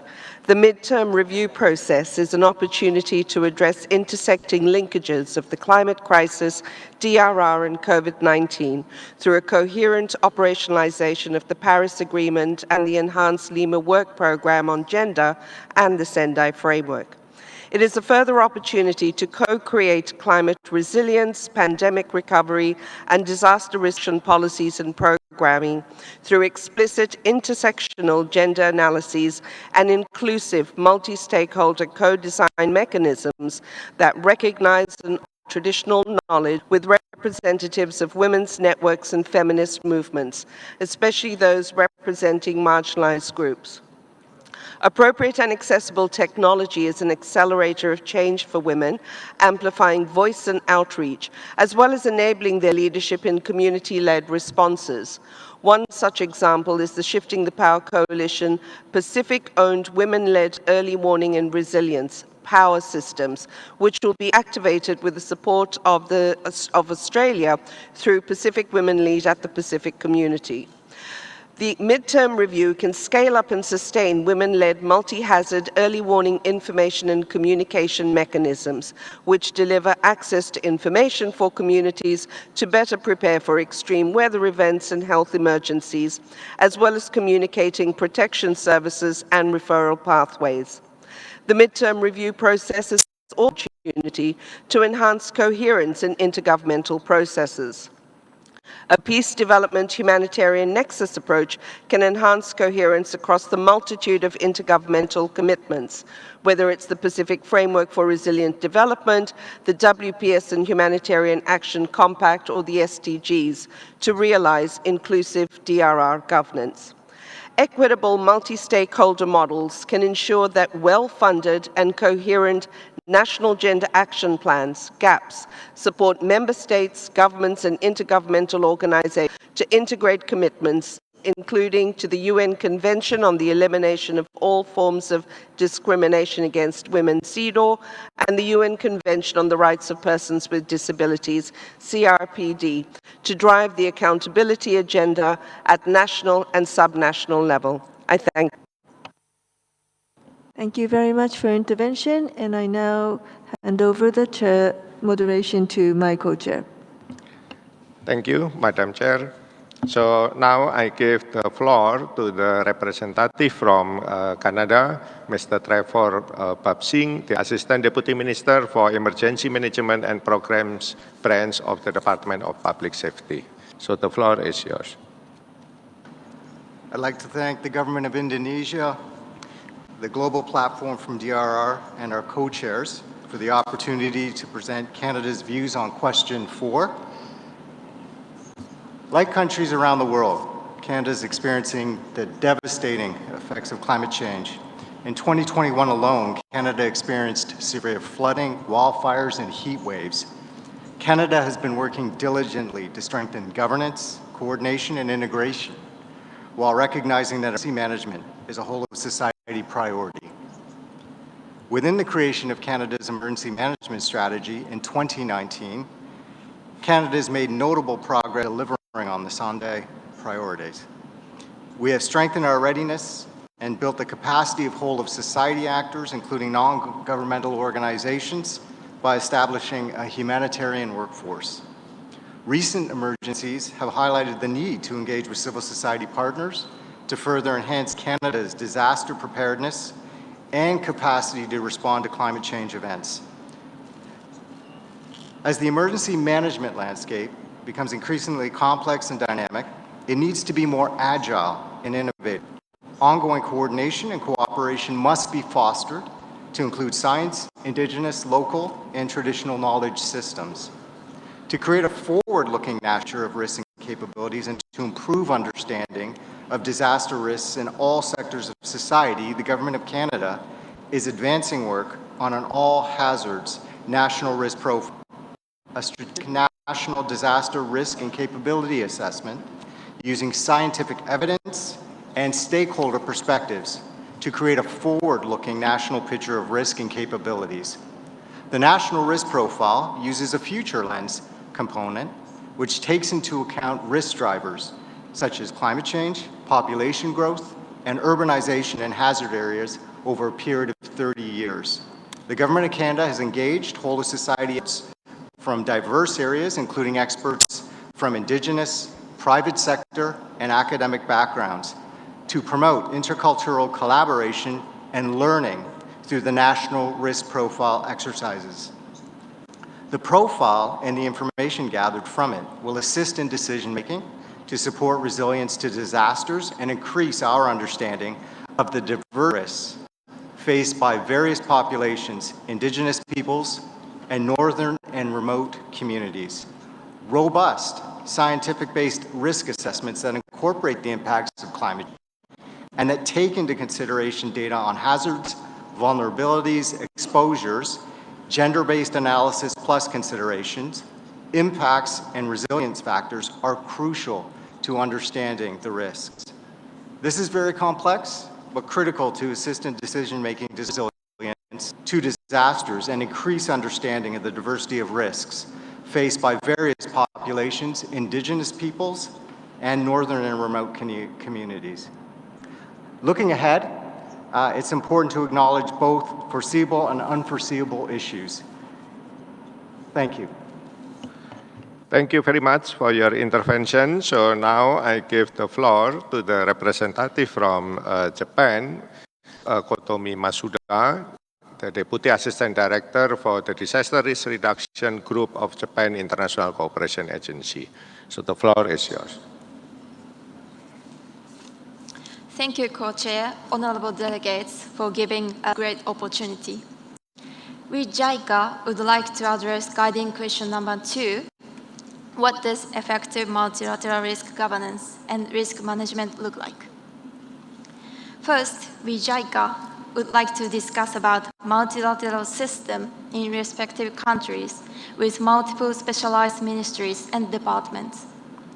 We consider that the root element of the total cascading risk is natural hazard exposure, as natural hazard can be a trigger of all the systemic risks. In terms of countermeasures against natural hazard exposure, we would like to reaffirm that pre-disaster investment in DRR infrastructure and critical infrastructure must be promoted, corresponding to dominant hazard, since it minimizes primary damage caused by natural hazard, and this directly contributes to reduction of economic loss as well as casualties. To accelerate such pre-disaster investment, it is necessary to mobilize holistically line ministries or relevant organizations in search of each countermeasure. Considering feasibility, cost effectiveness, and financial resources, we have to prioritize the targets that have high potential for disaster risk reduction across diverse sectors and jurisdictions. So it is expected that the DRR agency and local governments play a role to promote the implementation of such effective DRR countermeasures by each stakeholder in accordance with high-quality DRR strategy and plan, which is developed based on scientific data, capturing natural hazard and exposure properly. As for global and regional multilateral resilience, each country has its sole responsibility and sovereignty for the DRR actions, including pre-disaster investment for DRR in normal times. However, there are some exemptions, particularly for emergency cases, where countries can support each other at the time of mega disasters. In addition, countries that share common natural resources, hazard, or risk profile can also work together to a multilateral risk governance mechanism beyond boundary. Thank you. Thank you very much for your intervention. So now I give the floor to Mr. Marcus Oxley, the Managing Director and former Executive Director of the Network of Civil Society Organizations for Disaster Reduction of Resilient Solutions Associates. So the floor is yours. Madam Chair, ladies and gentlemen, in response to the question on institutional arrangements, I start with a guiding principle. Institutional and funding architecture influences the behaviour of our system. So discussions on institutional arrangements for sustainable development are mindful of the purpose or behaviour that we want them to achieve. The GAR 22 articulates this well. We are creating risk faster than we can manage. The reason for this lies with our current development model. In simple terms, we are growing our economy to achieve social development at the expense of our environment, which sustains life for all our planet. This may have worked in the past, but with a global population of 8 billion rising to 10 billion by 2050, this is causing cascading systemic risk that poses an existential threat to our societies. In the DRR world, we call the solution risk-informed development. Without this, there is no hope of achieving the Sendai goals. So the question is our current institutional arrangements fit for purpose to achieve risk-informed development? And here lies the challenge. In 2005, the HFA set a strategic goal to integrate DRR into development policies and plans. In 2010, as the former director of GNDR, I was a member of the HFA Midterm Review. Some key messages of the Hyogo Midterm Review were: DRR is primarily a development issue. An institutional reassessment is needed. Risk governance must be improved. A more coherent approach across UN agencies, donors, civil society actors is needed. Closer integration of development, CCA, environment, humanitarian DRR is required. Get this one: risk assessment the basis of national planning. Needs for more multi-stakeholder consultation mechanisms are needed. 12 years later, in this conference, we're saying the same things. The implication there is that there is a systemic problem with our fragmented conceptual framing, funding, and institutional arrangements. Saying the same things is simply business as usual and not achieve the expected results. It's therefore important to review looks at ways to reconfigure our institutional and funding architecture to stop risk reduction being siloed from core development. So where do we start and prioritise? At a strategic level, the National Strategic Development Plan, primarily an economic growth and development alleviation strategy, is the mother plan which informs state budgets, investment plans, sectoral, territorial and thematic plans. So we need to reconfigure our institutional arrangements to ensure core development strategies are risk-informed and nature-positive. It will require critical insights gained from extreme shocks and stresses, which knocks down our development, being fed upstream into our development planning. Importantly, it will require processes that include the primary bearers of risk, particularly people disproportionately affected, to be at the heart of these planning decision-making processes. Thank you very much for your intervention. So now I would like to hand over the moderation to the Madam Chair. Thank you very much. I'd like to give the floor to Mr. Jin Tanaka, Branch Manager of University Student Chamber International. You have the floor, sir. Distinguished co-chairs and delegates, thank you, Madam Co-Chair, for the floor. I'd like to address some guiding questions. In response to the many international conventions and UN agreement of today, the Sendai Framework provides the basis for society-wide framework for risk governance at the global and regional levels in the context of risk management in setting a long-term strategies, a shift to feasible, risk-sensitive, and a sustainable development and multi-hazard system. Based on the framework and discussions, we recognize multi-hazard and regional disaster risk governance in 2030 and beyond will lead to joint and common homeland security and emphasize the need to advance disaster preparedness support at the regional level beyond borders and organizations. We likewise emphasize the need for the systems that can efficiently share the technical, scientific, and historical knowledge on disaster risk management from all stakeholders in response to today's unparalleled and powerful natural disasters due to the climate change and other factors. Especially, it's important to build an information sharing network for natural disaster in Africa and promote diverse and effective risk management by sharing information and analysis results from all sectors for natural disasters in the Asia-Pacific regions. Also, a system can provide comprehensive discussions, truth analysis, and the dialogue from all perspectives by many UN organizations, and this support effective risk management in the future. And in interconnected relationship with countries are classified as SIDF and SD through the investment of public goods as a disaster countermeasures on the regional basis will lead to move the exchange management. We believe that the interconnectivity of public goods in the form of localized disaster management for countries classified to these countries can lead to more efficient understanding of risk management and development of technology. We recognize that today's disasters are becoming too large for any one state to cope with alone, and we believe that the collective response by several states can result in promoting the reform in all areas, including education, human rights, and protections of the homeland, and common infrastructure development.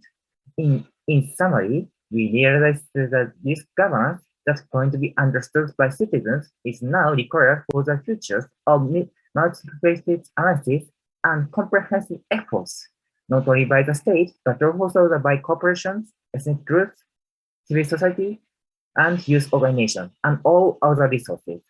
Thank you so much. Thank you for your intervention. Now I would like to give the floor to Mr. Christian Torres Eduardo Bermeo, Director General for Risk and Emergency Management of Ecuador. Sir, the floor is yours. Thank you, Chair. I am referring to question number 2. National governments, through local agreements such as Sendai Framework, the Paris Agreement, and the SDG, have set the agenda for risk reduction associated with all hazards. These agreements converge on the idea of a sustainable, equitable, and responsible economic, social, and environmental development for all.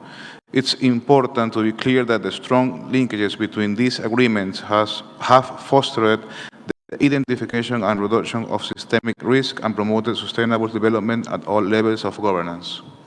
However, we know that disaster risk management presents a changing environment, as proven by the COVID-19 pandemic, which has undoubtedly left a strong impact of the 2030 agenda, a fact that unfortunately many experts predict with certainty.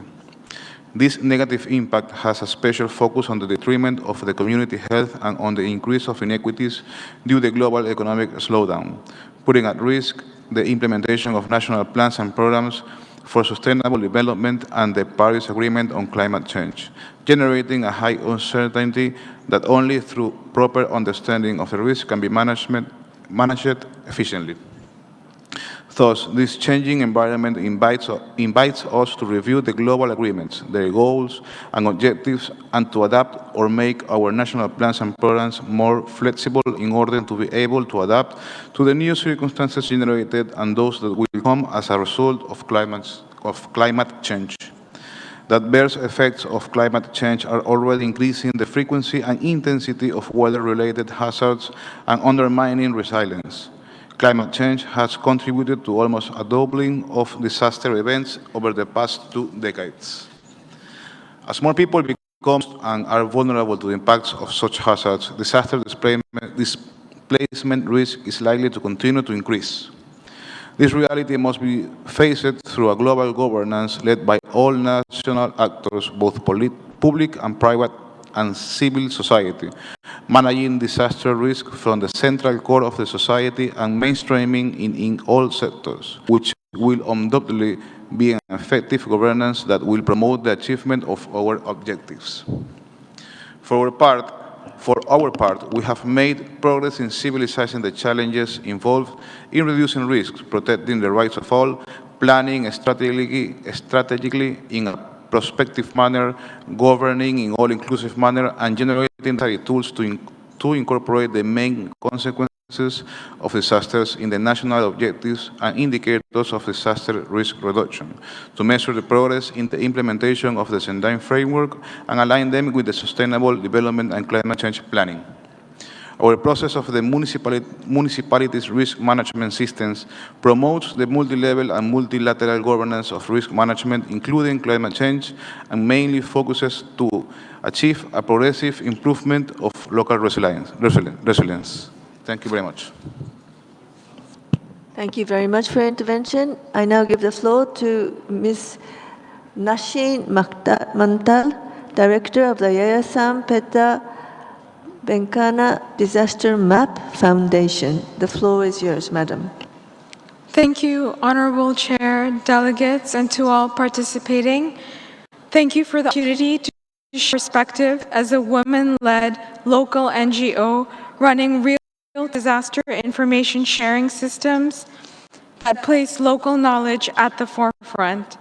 Drawing from our experience in increasing public participation in DR, we offer our intervention to this plenary on effective multilateral risk governance. Calling on commitment to actively involve all residents as equal agents in the co-management of risks through an open source framework. First, to increase public participation in disaster risk management and recovery, we must ensure robust, transparent information sharing systems between the public and formal agencies.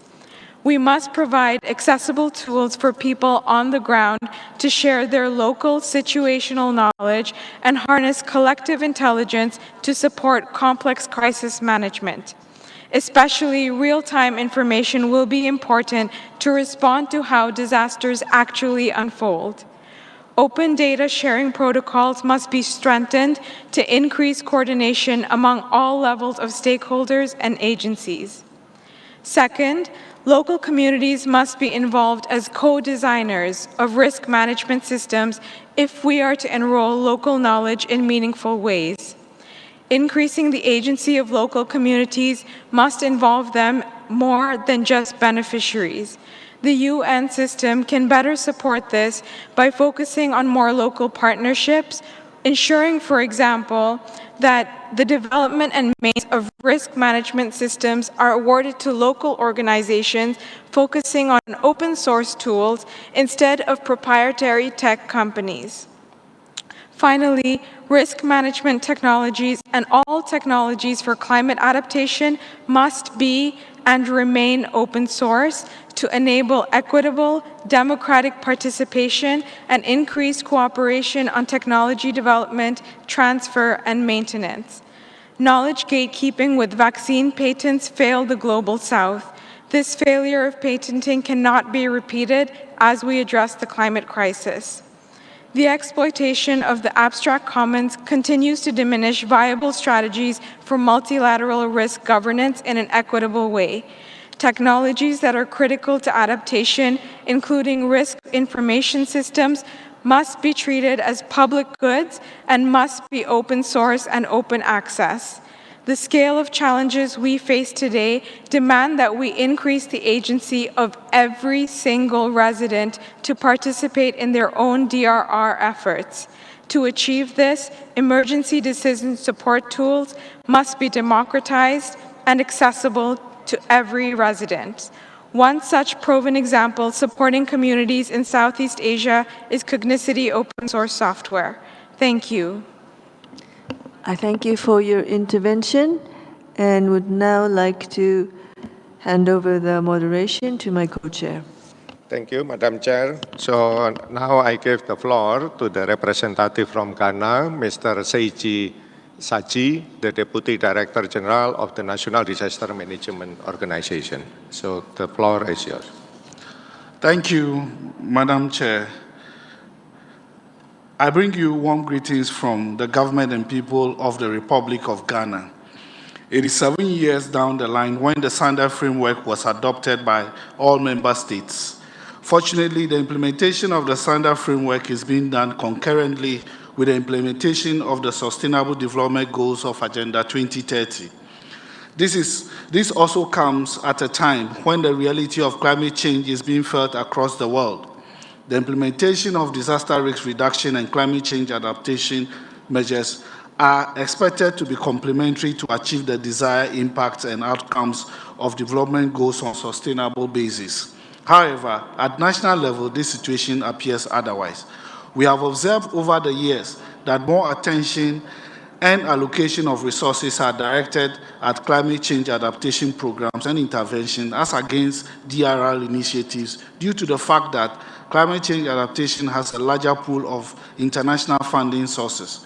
For this reason, DRR initiatives are being implemented at a much slower pace, which consequently is impacting expected impacts and of implementing these two frameworks.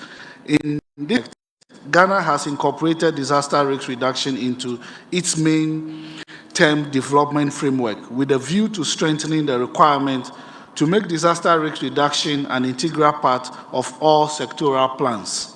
Ghana is faced with earthquake threats since the occurrence of the last major event in 1939. In recent times, minor earthquakes and tremors have been experienced in successive intervals, threatening the already vulnerable population and infrastructure. To increase our state of readiness, we have developed and launched a framework to refocus earthquake preparedness and response.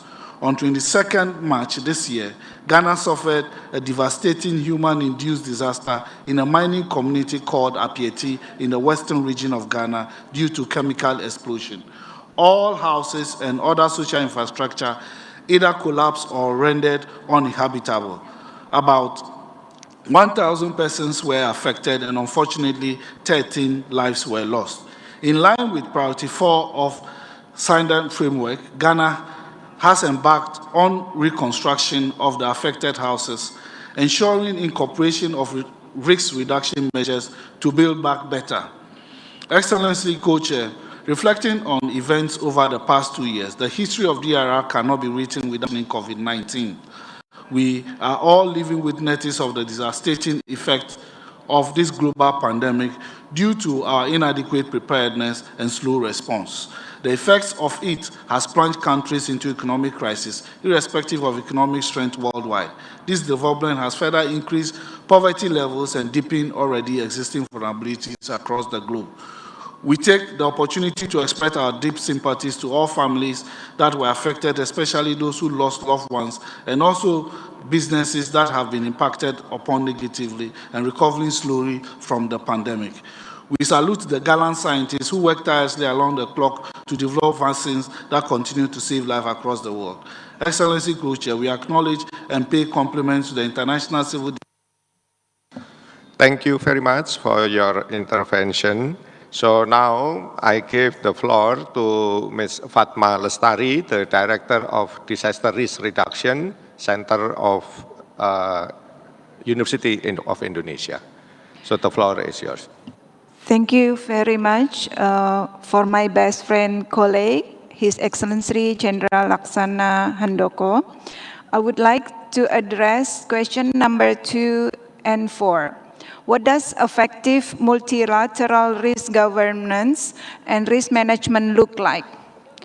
Our intervention is effective multilateral risk governance and risk management should include PPP or public-private partnership with pentahelix approach, academia, industry, government, community, and media, to enhance, deepen, and hand-in-hand collaboration for each sectors so they can have a strong contribution through gotong royong concept or togetherness to build resilience. Indeed, the sustainable development disaster resilience should put into an implementing policy at national, subnational, until village levels. It also needed a strong commitment for all leaders at all levels, at country level, national and subnational, until village leaders level, to provide sustainable development for all in build disaster resilience for everyone, including written commitment and visible commitment towards disaster resilience. The commitment should include implementing policy, resource needed, including human resources, financial resources, as well as technology resources to make disaster resilience as a value and culture. For question number 4, how can this be systematically informed by multiple diverse knowledge systems, including conventional science and indigenous, local, and traditional knowledge systems, COVID-19 pandemic has taught many things. In order to achieve towards sustainable development for all in COVID-19 transformed world, we need to inform and collected lessons learned from conventional science, indigenous, local, and traditional knowledge, and put into integrated data, ICT system, knowledge management system, accessible for everyone through telling stories for all ages, e-learning, by collecting local knowledge, local culture through documented publication, either journal, e-books, e-learning system, and put into curriculum of the school or campus. Several examples such as Joko Tonggo from Java, caring for neighbors, Jaga Ko Jaga Saka from Papua province, caring each other. Thank you very much. Thank you very much for your intervention. So now I give the floor to Mr. Joseph Nassef, the Director of the Adaptation Division of the United Nations Framework Convention on Climate Change. So the floor is yours. Thank you, Mr. Chair. At the outset, I'd like to highlight that throughout this global platform, we've been hearing calls for building bridges between the climate change community and the disaster risk reduction community. And we certainly would like to support the call and encourage more intense collaboration between the two communities at all levels, at the level of the organizations, the United Nations Office for Disaster Risk Reduction and the Secretariat of the United Nations Framework Convention on Climate Change, as well as at the level of teams within the member states, the Sendai focal points, as well as the teams preparing national adaptation plans. It is now time for this synergy to be effected and intensified. Second, in the context of the midterm review, we have two very important processes under the Climate Change Convention. One is that of the elaboration of the global goal on adaptation, which is a two-year process that's going on in 2022 and 2023, and which would look at the aspirational levels of resilience that we anticipate would be the goal for the planet and for individual countries.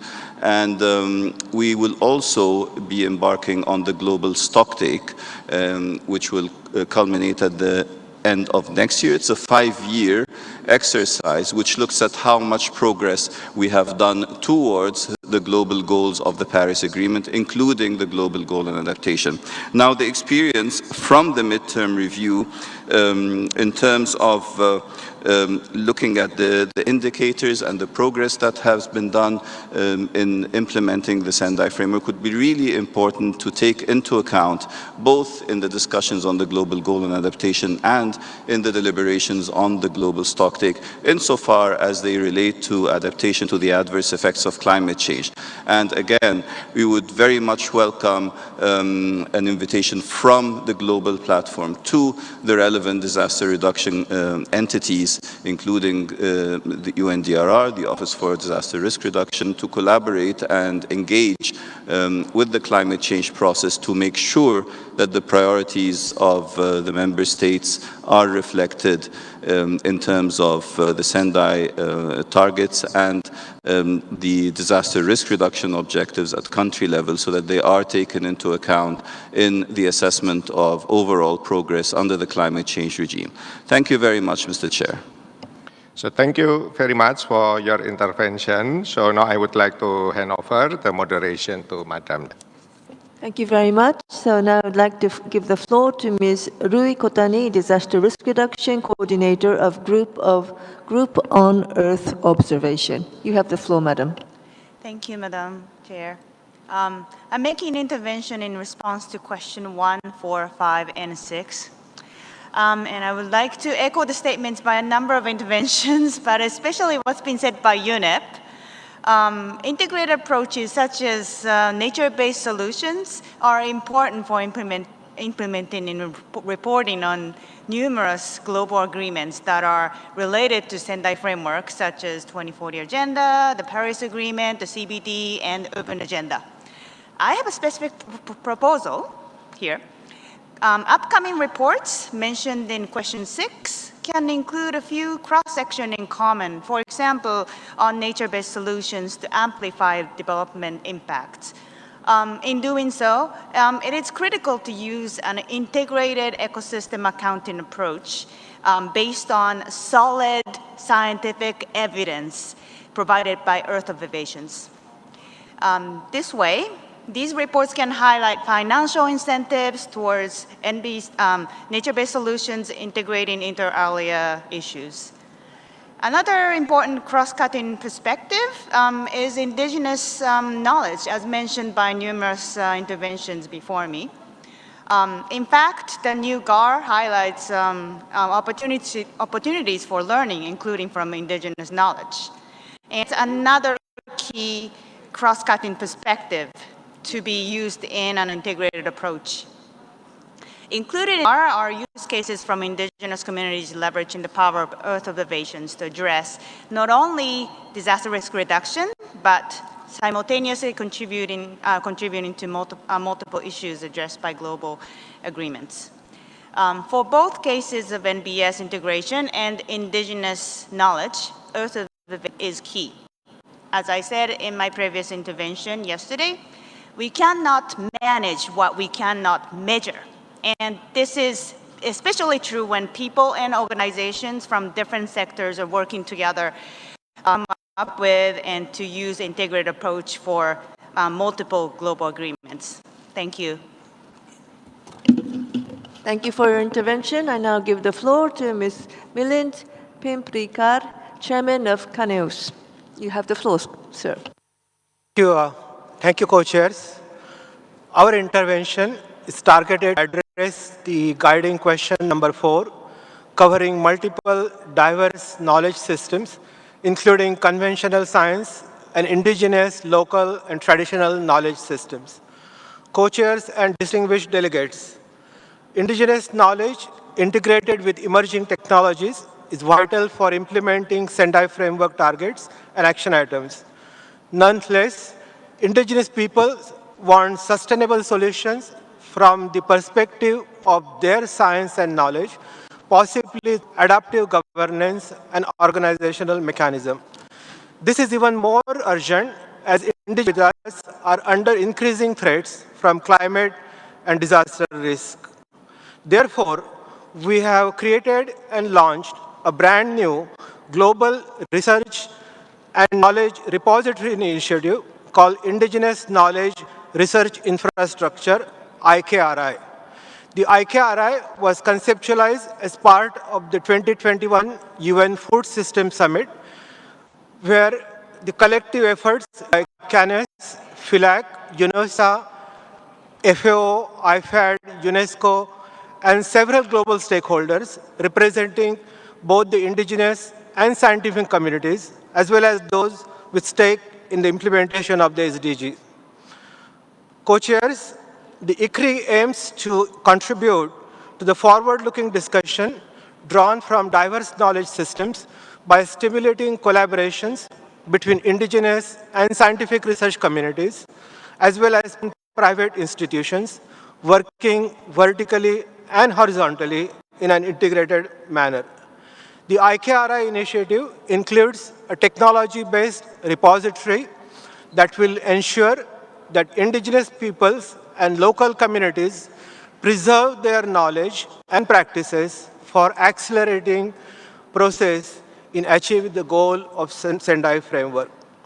The IKRI is designed by leveraging diverse efforts worldwide through a structured framework and a new development model. Co-chairs and distinguished delegates, this MTR plenary offers an opportunity to discuss technical and policy issues by identifying the challenges and opportunities to advance IKRI design, development, and operational plan in relation to addressing risk and building resilience of indigenous communities. Thank you for your attention. I thank you for your intervention and now give the floor to Mr. Paul Schilling, Policy Officer for Disaster Risk Reduction, Sustainable Cities, Aviation and Shipping at the Department of Environment and Climate of France. Sir, you have the floor. Merci Madame la Présidente. Excellences, chers délégués, je voudrais tout d'abord remercier l'Indonésie et l'UNDRR pour l'organisation et l'accueil à Bali de la 7e plateforme globale pour la réduction des risques de catastrophe. Cet événement prend cette année une importance particulière, après 2 ans de pandémie et à la croisée des agendas mondiaux. En novembre de cette année, la COP27 qui se tiendra à Sharm el-Sheikh portera largement sur la question des risques climatiques. En 2023, la revue de mi-parcours du cadre de Sendai nous donnera l'occasion de faire collectivement le bilan et surtout de renouveler notre ambition en prenant en compte les évolutions mondiales depuis l'adoption du cadre en 2015. Dans ce contexte, nous devons garder à l'esprit les avertissements extrêmement préoccupants que nous adresse l'ensemble de la communauté scientifique mondiale. Je parle en particulier des derniers rapports du GIEC qui alertent sur le fait que chaque fraction de degré supplémentaire se traduira par davantage d'événements climatiques extrêmes, toujours plus intenses. Il est clair que l'enjeu de la réduction des risques ne peut être séparé de celui de l'adaptation. Investir dans l'anticipation et la prévention des catastrophes, c'est réduire concrètement les risques associés aux événements météorologiques extrêmes exacerbés par le changement climatique. Les chiffres parlent d'eux-mêmes. Entre 1970 et 2019, malgré une augmentation spectaculaire du nombre de catastrophes, la mortalité liée à ces événements a été divisée par 3. Enfin, la prévention et la réduction des risques de catastrophes sont des fondamentaux incontournables du développement durable et de l'éradication de la pauvreté. Nous saluons la création en octobre 2021 d'un centre d'excellence conjoint entre l'Organisation météorologique mondiale et l'UNDRR. Il s'agit d'un exemple d'initiative permettant d'améliorer la coordination entre les différents agendas mondiaux. Nous espérons que ce centre d'excellence permettra d'aborder la question des risques climatiques d'une manière plus intégrée, tant en matière de connaissances scientifiques que d'action. Une autre opportunité pour renforcer l'intégration des différents agendas mondiaux est l'objectif annoncé récemment par le secrétaire général Antonio Guterres de couvrir 100% de la population par des systèmes d'alerte précoce d'ici 5 ans. Le développement de systèmes d'alerte précoce en direction des plus vulnérables, conformément à la cible G du cadre de Sendai, contribue à réduire les menaces sur les vies et les moyens de subsistance et donc à prévenir les risques liés aux impacts du changement climatique. Enfin, en matière de prévention des risques et de reconstruction durable, des solutions fondées sur la nature doivent être mises en place à chaque fois que possible. Il est important de prendre en compte dans les réflexions en cours à ce sujet dans d'autres enceintes internationales, en particulier la conférence sur la diversité biologique et l'Assemblée des Nations Unies pour l'environnement. Je vous remercie pour votre attention. Thank you very much for your intervention, and I would like to hand over the moderator co-chair. Thank you, Madam Chair. So now I give the floor to Ms. Lisa Fabian, the Executive Director of Dominica Association of Industry. So the floor is yours. Thank you. Greetings to all on behalf of our chamber and our network. We thank you for the opportunity to perspectives on the private sector and partnership that will advance and enhance the achievement of the Sendai Framework. I'm looking at General 1 and targeted 2 and 5 questions. So in line with UNDRR's all of society approach, the private sector is a key advocate for resilience. As we work towards advancing the Sendai Framework, we must stress the importance of collaboration and alliance in order to be more impactful. All agencies should be strategic in working together to avoid duplication, but to have cohesion in our pursuits. Being part of the Global Arise Network, that's a U.S. sector alliance for disaster resilient societies, we focus on building resilience of MSMEs, risk-informed investments, innovative solutions, and resilient infrastructure. These priorities and the foundation of our network are aligned with the Sendai Framework. We also look at institutional collaboration and inclusive partnerships that are key to being successful in achieving the Sendai Framework. In the Caribbean, we have created a regional network of chambers of commerce called CARICHAM, and this network, we're continually building on the resilience of our private sector in our region. We will continue to focus on actions related to the Sendai Framework. We also want to acknowledge that the private sector is not homogeneous, and we must acknowledge that the majority of our private sector are MSMEs. As such, focus on MSMEs should be highlighted and information should be targeted to meet their needs. Smaller companies are key to the value chain of larger companies in our countries. They may be vulnerable to risk, but they can also oftentimes contribute to this risk.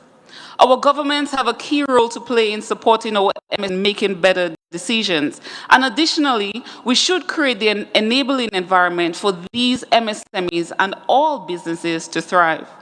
That is why we have built tools in curriculum such as the Business Resilience Toolkit, working with UNDRR Regional Office and other partners.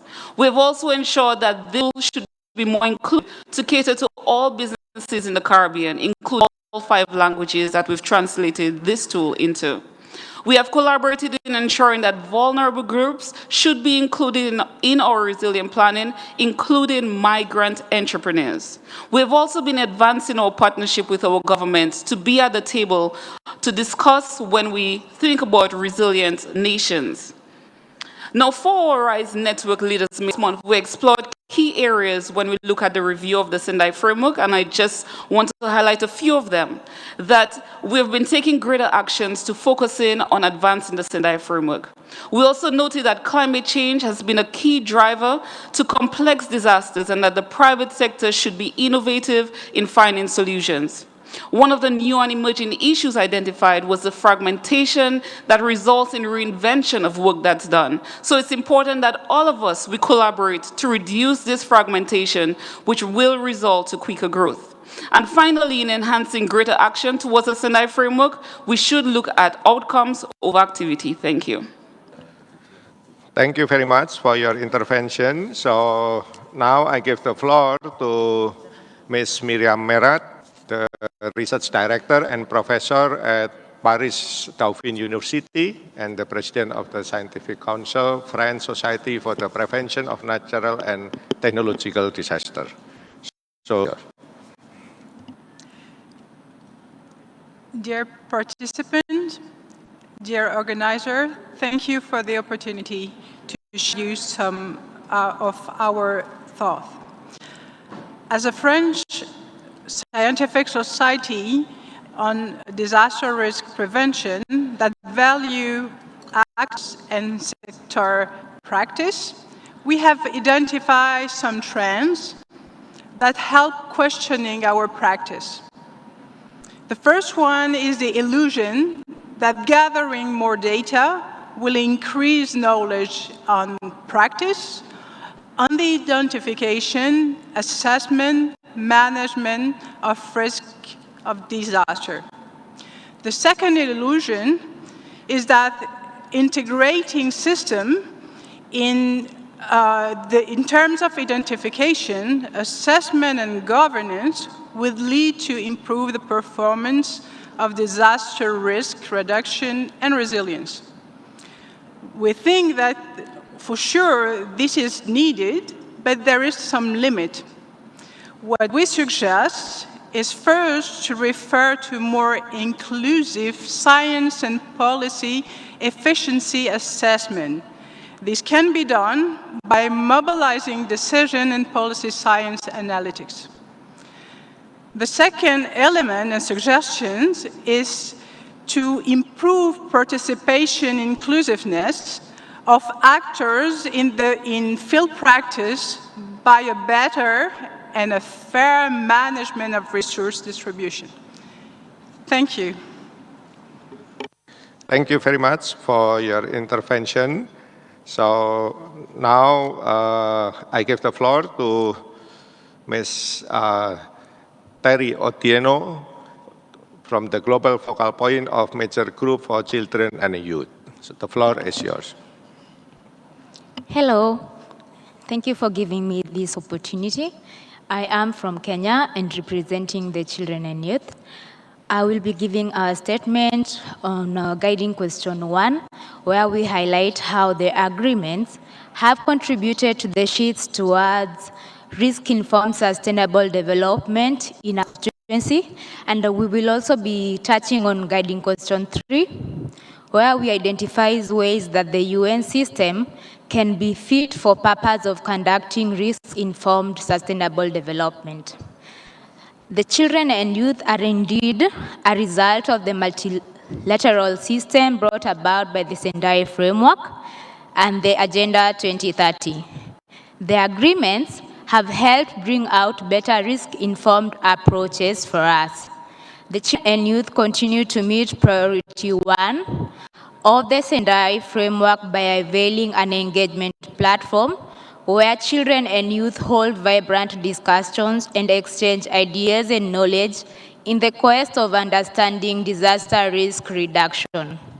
At the same time, the engagements equip children and youth with identified methods and approaches that enhance the youth's capacity to prepare effectively to respond when disasters strike, thus meeting priority 4 of the Sendai Framework. Our greatest strength as children and youth, therefore, is the large numbers of youth and children we have access to and our capacity building efforts that result to children and youth that are capable of surviving, adapting, and thriving in challenging environments due to the cutthroat effects of disasters. Accordingly, the children and youth leading in achieving the 2030 Agenda for Sustainable Development for Children and Youth with the milestones recorded in meeting the Sendai priorities. The already said is what the Sendai Framework has brought up: great strides of participation, inclusion, consideration, and support. However, there is still much more that needs to be done if the children and youth are not to be left behind. Greater partnerships among stakeholders in support of children and youth need to be forged for the children and youth's effort to translate to physical actions within their locality. Making the realization of Sendai Priority 3 and 4, which call for strengthening of disaster risk reduction and DRR resilient, possible. In line with rethinking and enhancing the of sustainable development, the children and youth propose the following institutional and collaborative arrangements. One behind, localize DRR, and reaffirm the Universal Declaration of Human Rights and the UN Rights Council recognizes human rights to a healthy environment, build capacity for efforts to protect the environment to fulfill human rights obligations and commitments. Thank you. Thank you very much for your intervention. And now I would like to hand over the moderation to the Madam Chair. Thank you very much. So I give the floor to Ms. Farah Kabir, Country Director, Bangladesh of Action Aid. The floor is yours.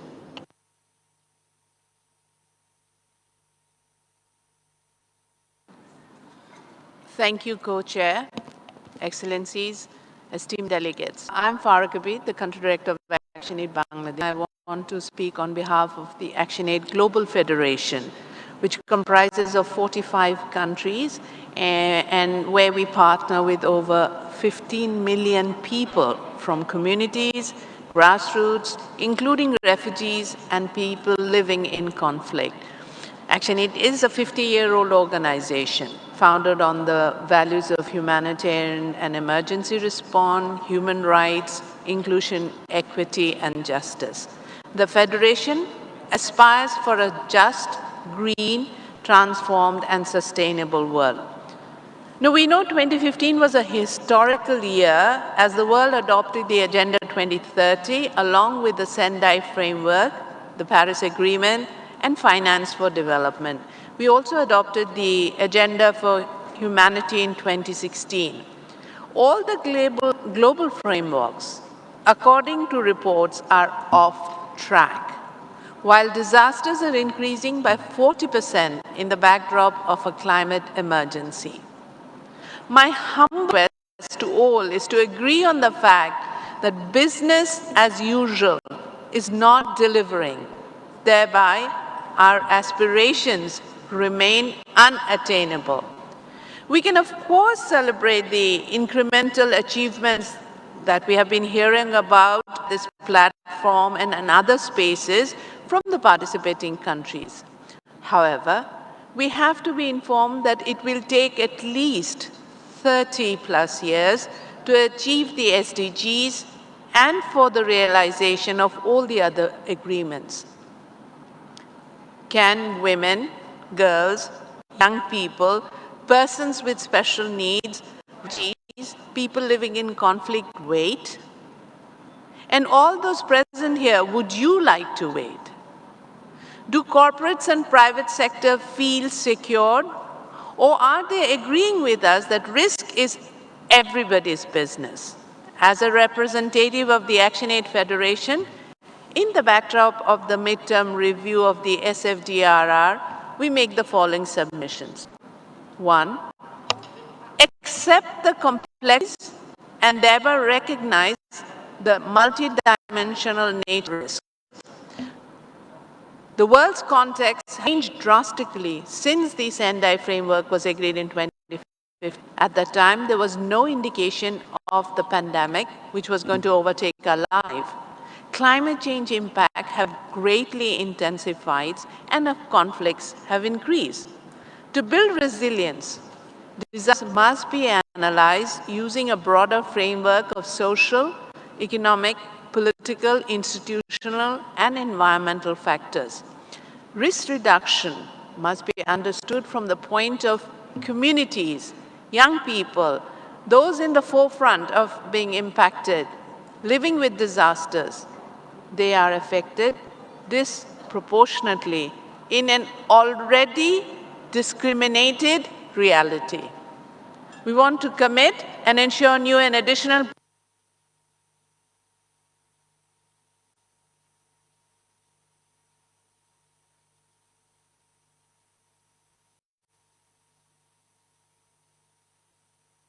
Thank you for your intervention. So, I would like to give the floor to Mr. Satareki Makanawai, Chief Executive Officer of Pacific Disability Forum. The floor is yours. Thank you, co-chairs. Excellencies, ladies and gentlemen, during the midterm review of the Sendai Framework, I wish to remind us all that exclusion is costly and inclusion is the key to resilience.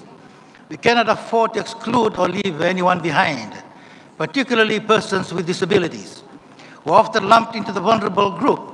Yet, we undoubtedly are the most marginalized and the group that's left behind the furthest. Inclusive governance and partnerships, community resilience, integrated approaches, and breaking silos are some key messages coming out of this platform. Noble ideas will not benefit persons with disabilities if you remain outside, kept in the margin, and continue to be excluded. The full and effective participation of persons with disabilities and our representative organizations in the Sendai Framework, climate action and COVID-19 initiatives is therefore critical if we are to right the wrong and ensure that such initiatives are inclusive of persons with disabilities. Thank you, co-chairs. Thank you very much. So, as the last speaker of this plenary, I give the floor to Mr. Maxime Stauffer, Chief Executive Officer of Simon Institute for Long-Term. The floor is yours, sir.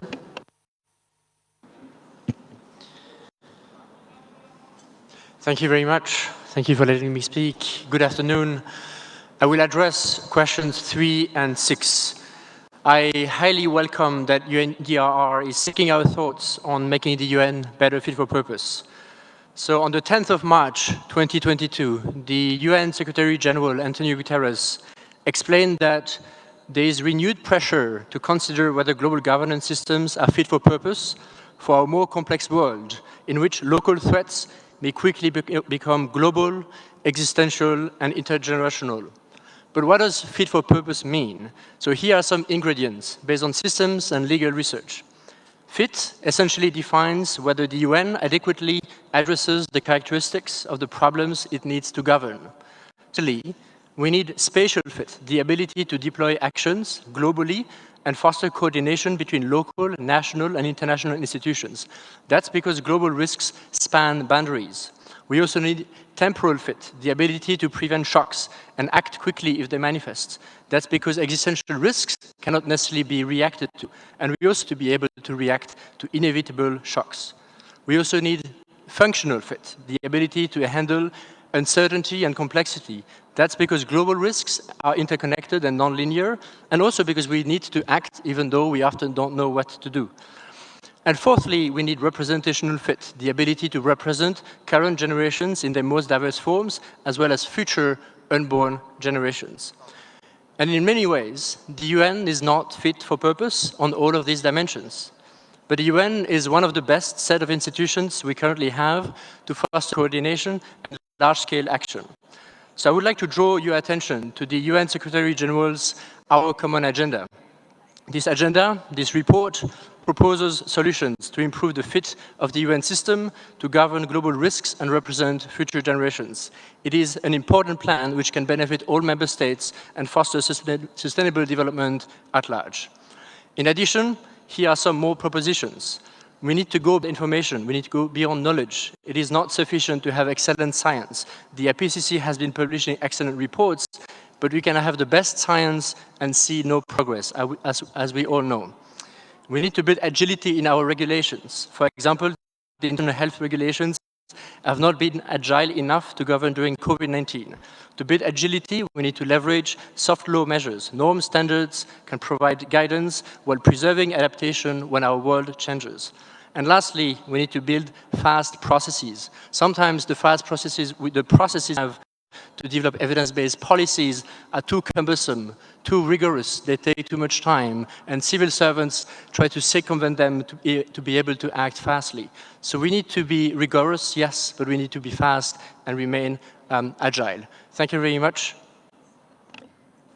Thank you very much for intervention. Now, in the interest of time, because we need to prepare for the closing ceremony, and we have just a few more people pre-registered, but we will need to end the session now. But before concluding, I would first like to thank you all for your interventions. This has been truly fascinating and thought-provoking. And now I'd like to give the floor to my co-chair, His Excellency Mr. Handoko, for his concluding remarks. Thank you, Madam Chair. So, Excellencies, distinguished delegates, Madam Chair, ladies and gentlemen, so thank you to all speakers and delegates for your important and meaningful intervention during this plenary. So having just heard the last speaker, and in total, according to my note, we had 39 interventions for this plenary, I think we can all agree what a rich and stimulating exchange this has been. Despite the great challenges we are facing, we managed to build collective efforts to better address cascading and systemic risks. Towards 2030, the implementation of SFDRR in line with SDGs has reached promising progress. These progresses and reviews are pivotal in rethinking and reshaping sustainable resilience for sustainable development. This will take us further steps in achieving our joint commitments, yet many challenges remain. I noted the importance articulated by the former interventions to propose resilience nexus approach on maritime perspective to be applied starting from the midterm phase of SFDRR and optimizing the decade of science 2021-2022 and optimizing the ocean decade of science as a vehicle. Taking this opportunity, please allow me to raise 7 highlights. So this is in line with our current event, the 7th session of GPDRR. The first one is the plenary had addressed rich insight from multilateral systems and institutions and ensuring all stakeholders' participations. It is imperative to ensure inclusive engagement, enhancing the principle of no one left behind, including the most vulnerable and marginalized community. So this shall be integrated with all relevant global agendas that lead to sustainable development. Secondly, efforts to solve challenges, complexities, fragmentations, and rigid silos to improve our collective efforts in managing systemic risks are consistently addressed. This is an important step to renovate better approaches, including nature-based solutions to sustainable development. And the third one, understanding and acknowledging the multiple dimensions of risk, including the dynamic and complex social settings, local knowledge and context that influence the way we understand and manage risk. And the fourth one, importance of future thinking to anticipate the uncertainties of systemic, interconnected, nonlinear risks that might be overcome in the future. And the fifth one, engagement of private sectors as part of the collaborative works should play an important role to ensure better and safer business resilience and resilient infrastructures. Ways to explore fair and transparent resources mobilization are also addressed. And the sixth one, the science, technologies, and innovation should be sensitive, engaging, inclusive, and should provide solutions to indigenous and marginal groups, women, children, youth, and the disabilities. And the last one, further work, all EC, therefore governance and risk financing approaches that can tailor such challenges need to be strongly supported by science-based policies and warning systems, integrating the different knowledge system, engaging the strong public participation for a diverse, tailored, innovative, and adaptive strength in dealing with multi-risk and uncertainties. And with that, I would like to now to give the floor to our Madam Chair for her concluding remark. So the floor is yours. Well, thank you very much for your very comprehensive concluding remarks summarizing excellently the discussion. I will not try to add any more because we will be working together at UNDRR to incorporate all your oral and written interventions to the co-chair summary of this global platform, but also importantly to the midterm review report. So, Excellencies, distinguished delegates, ladies and gentlemen, I would like to extend my final thanks to my co-chair, all participants, contributors, and of course wonderful interpreters who have agreed so generously to go over time. Thank you very much. And I draw to a close the Midterm Review Plenary number 3, Rethinking Sustainable Development, Investing with Strategic Foresight to Build Resilience. Thank you very much, and I hope many of you can join the closing ceremony.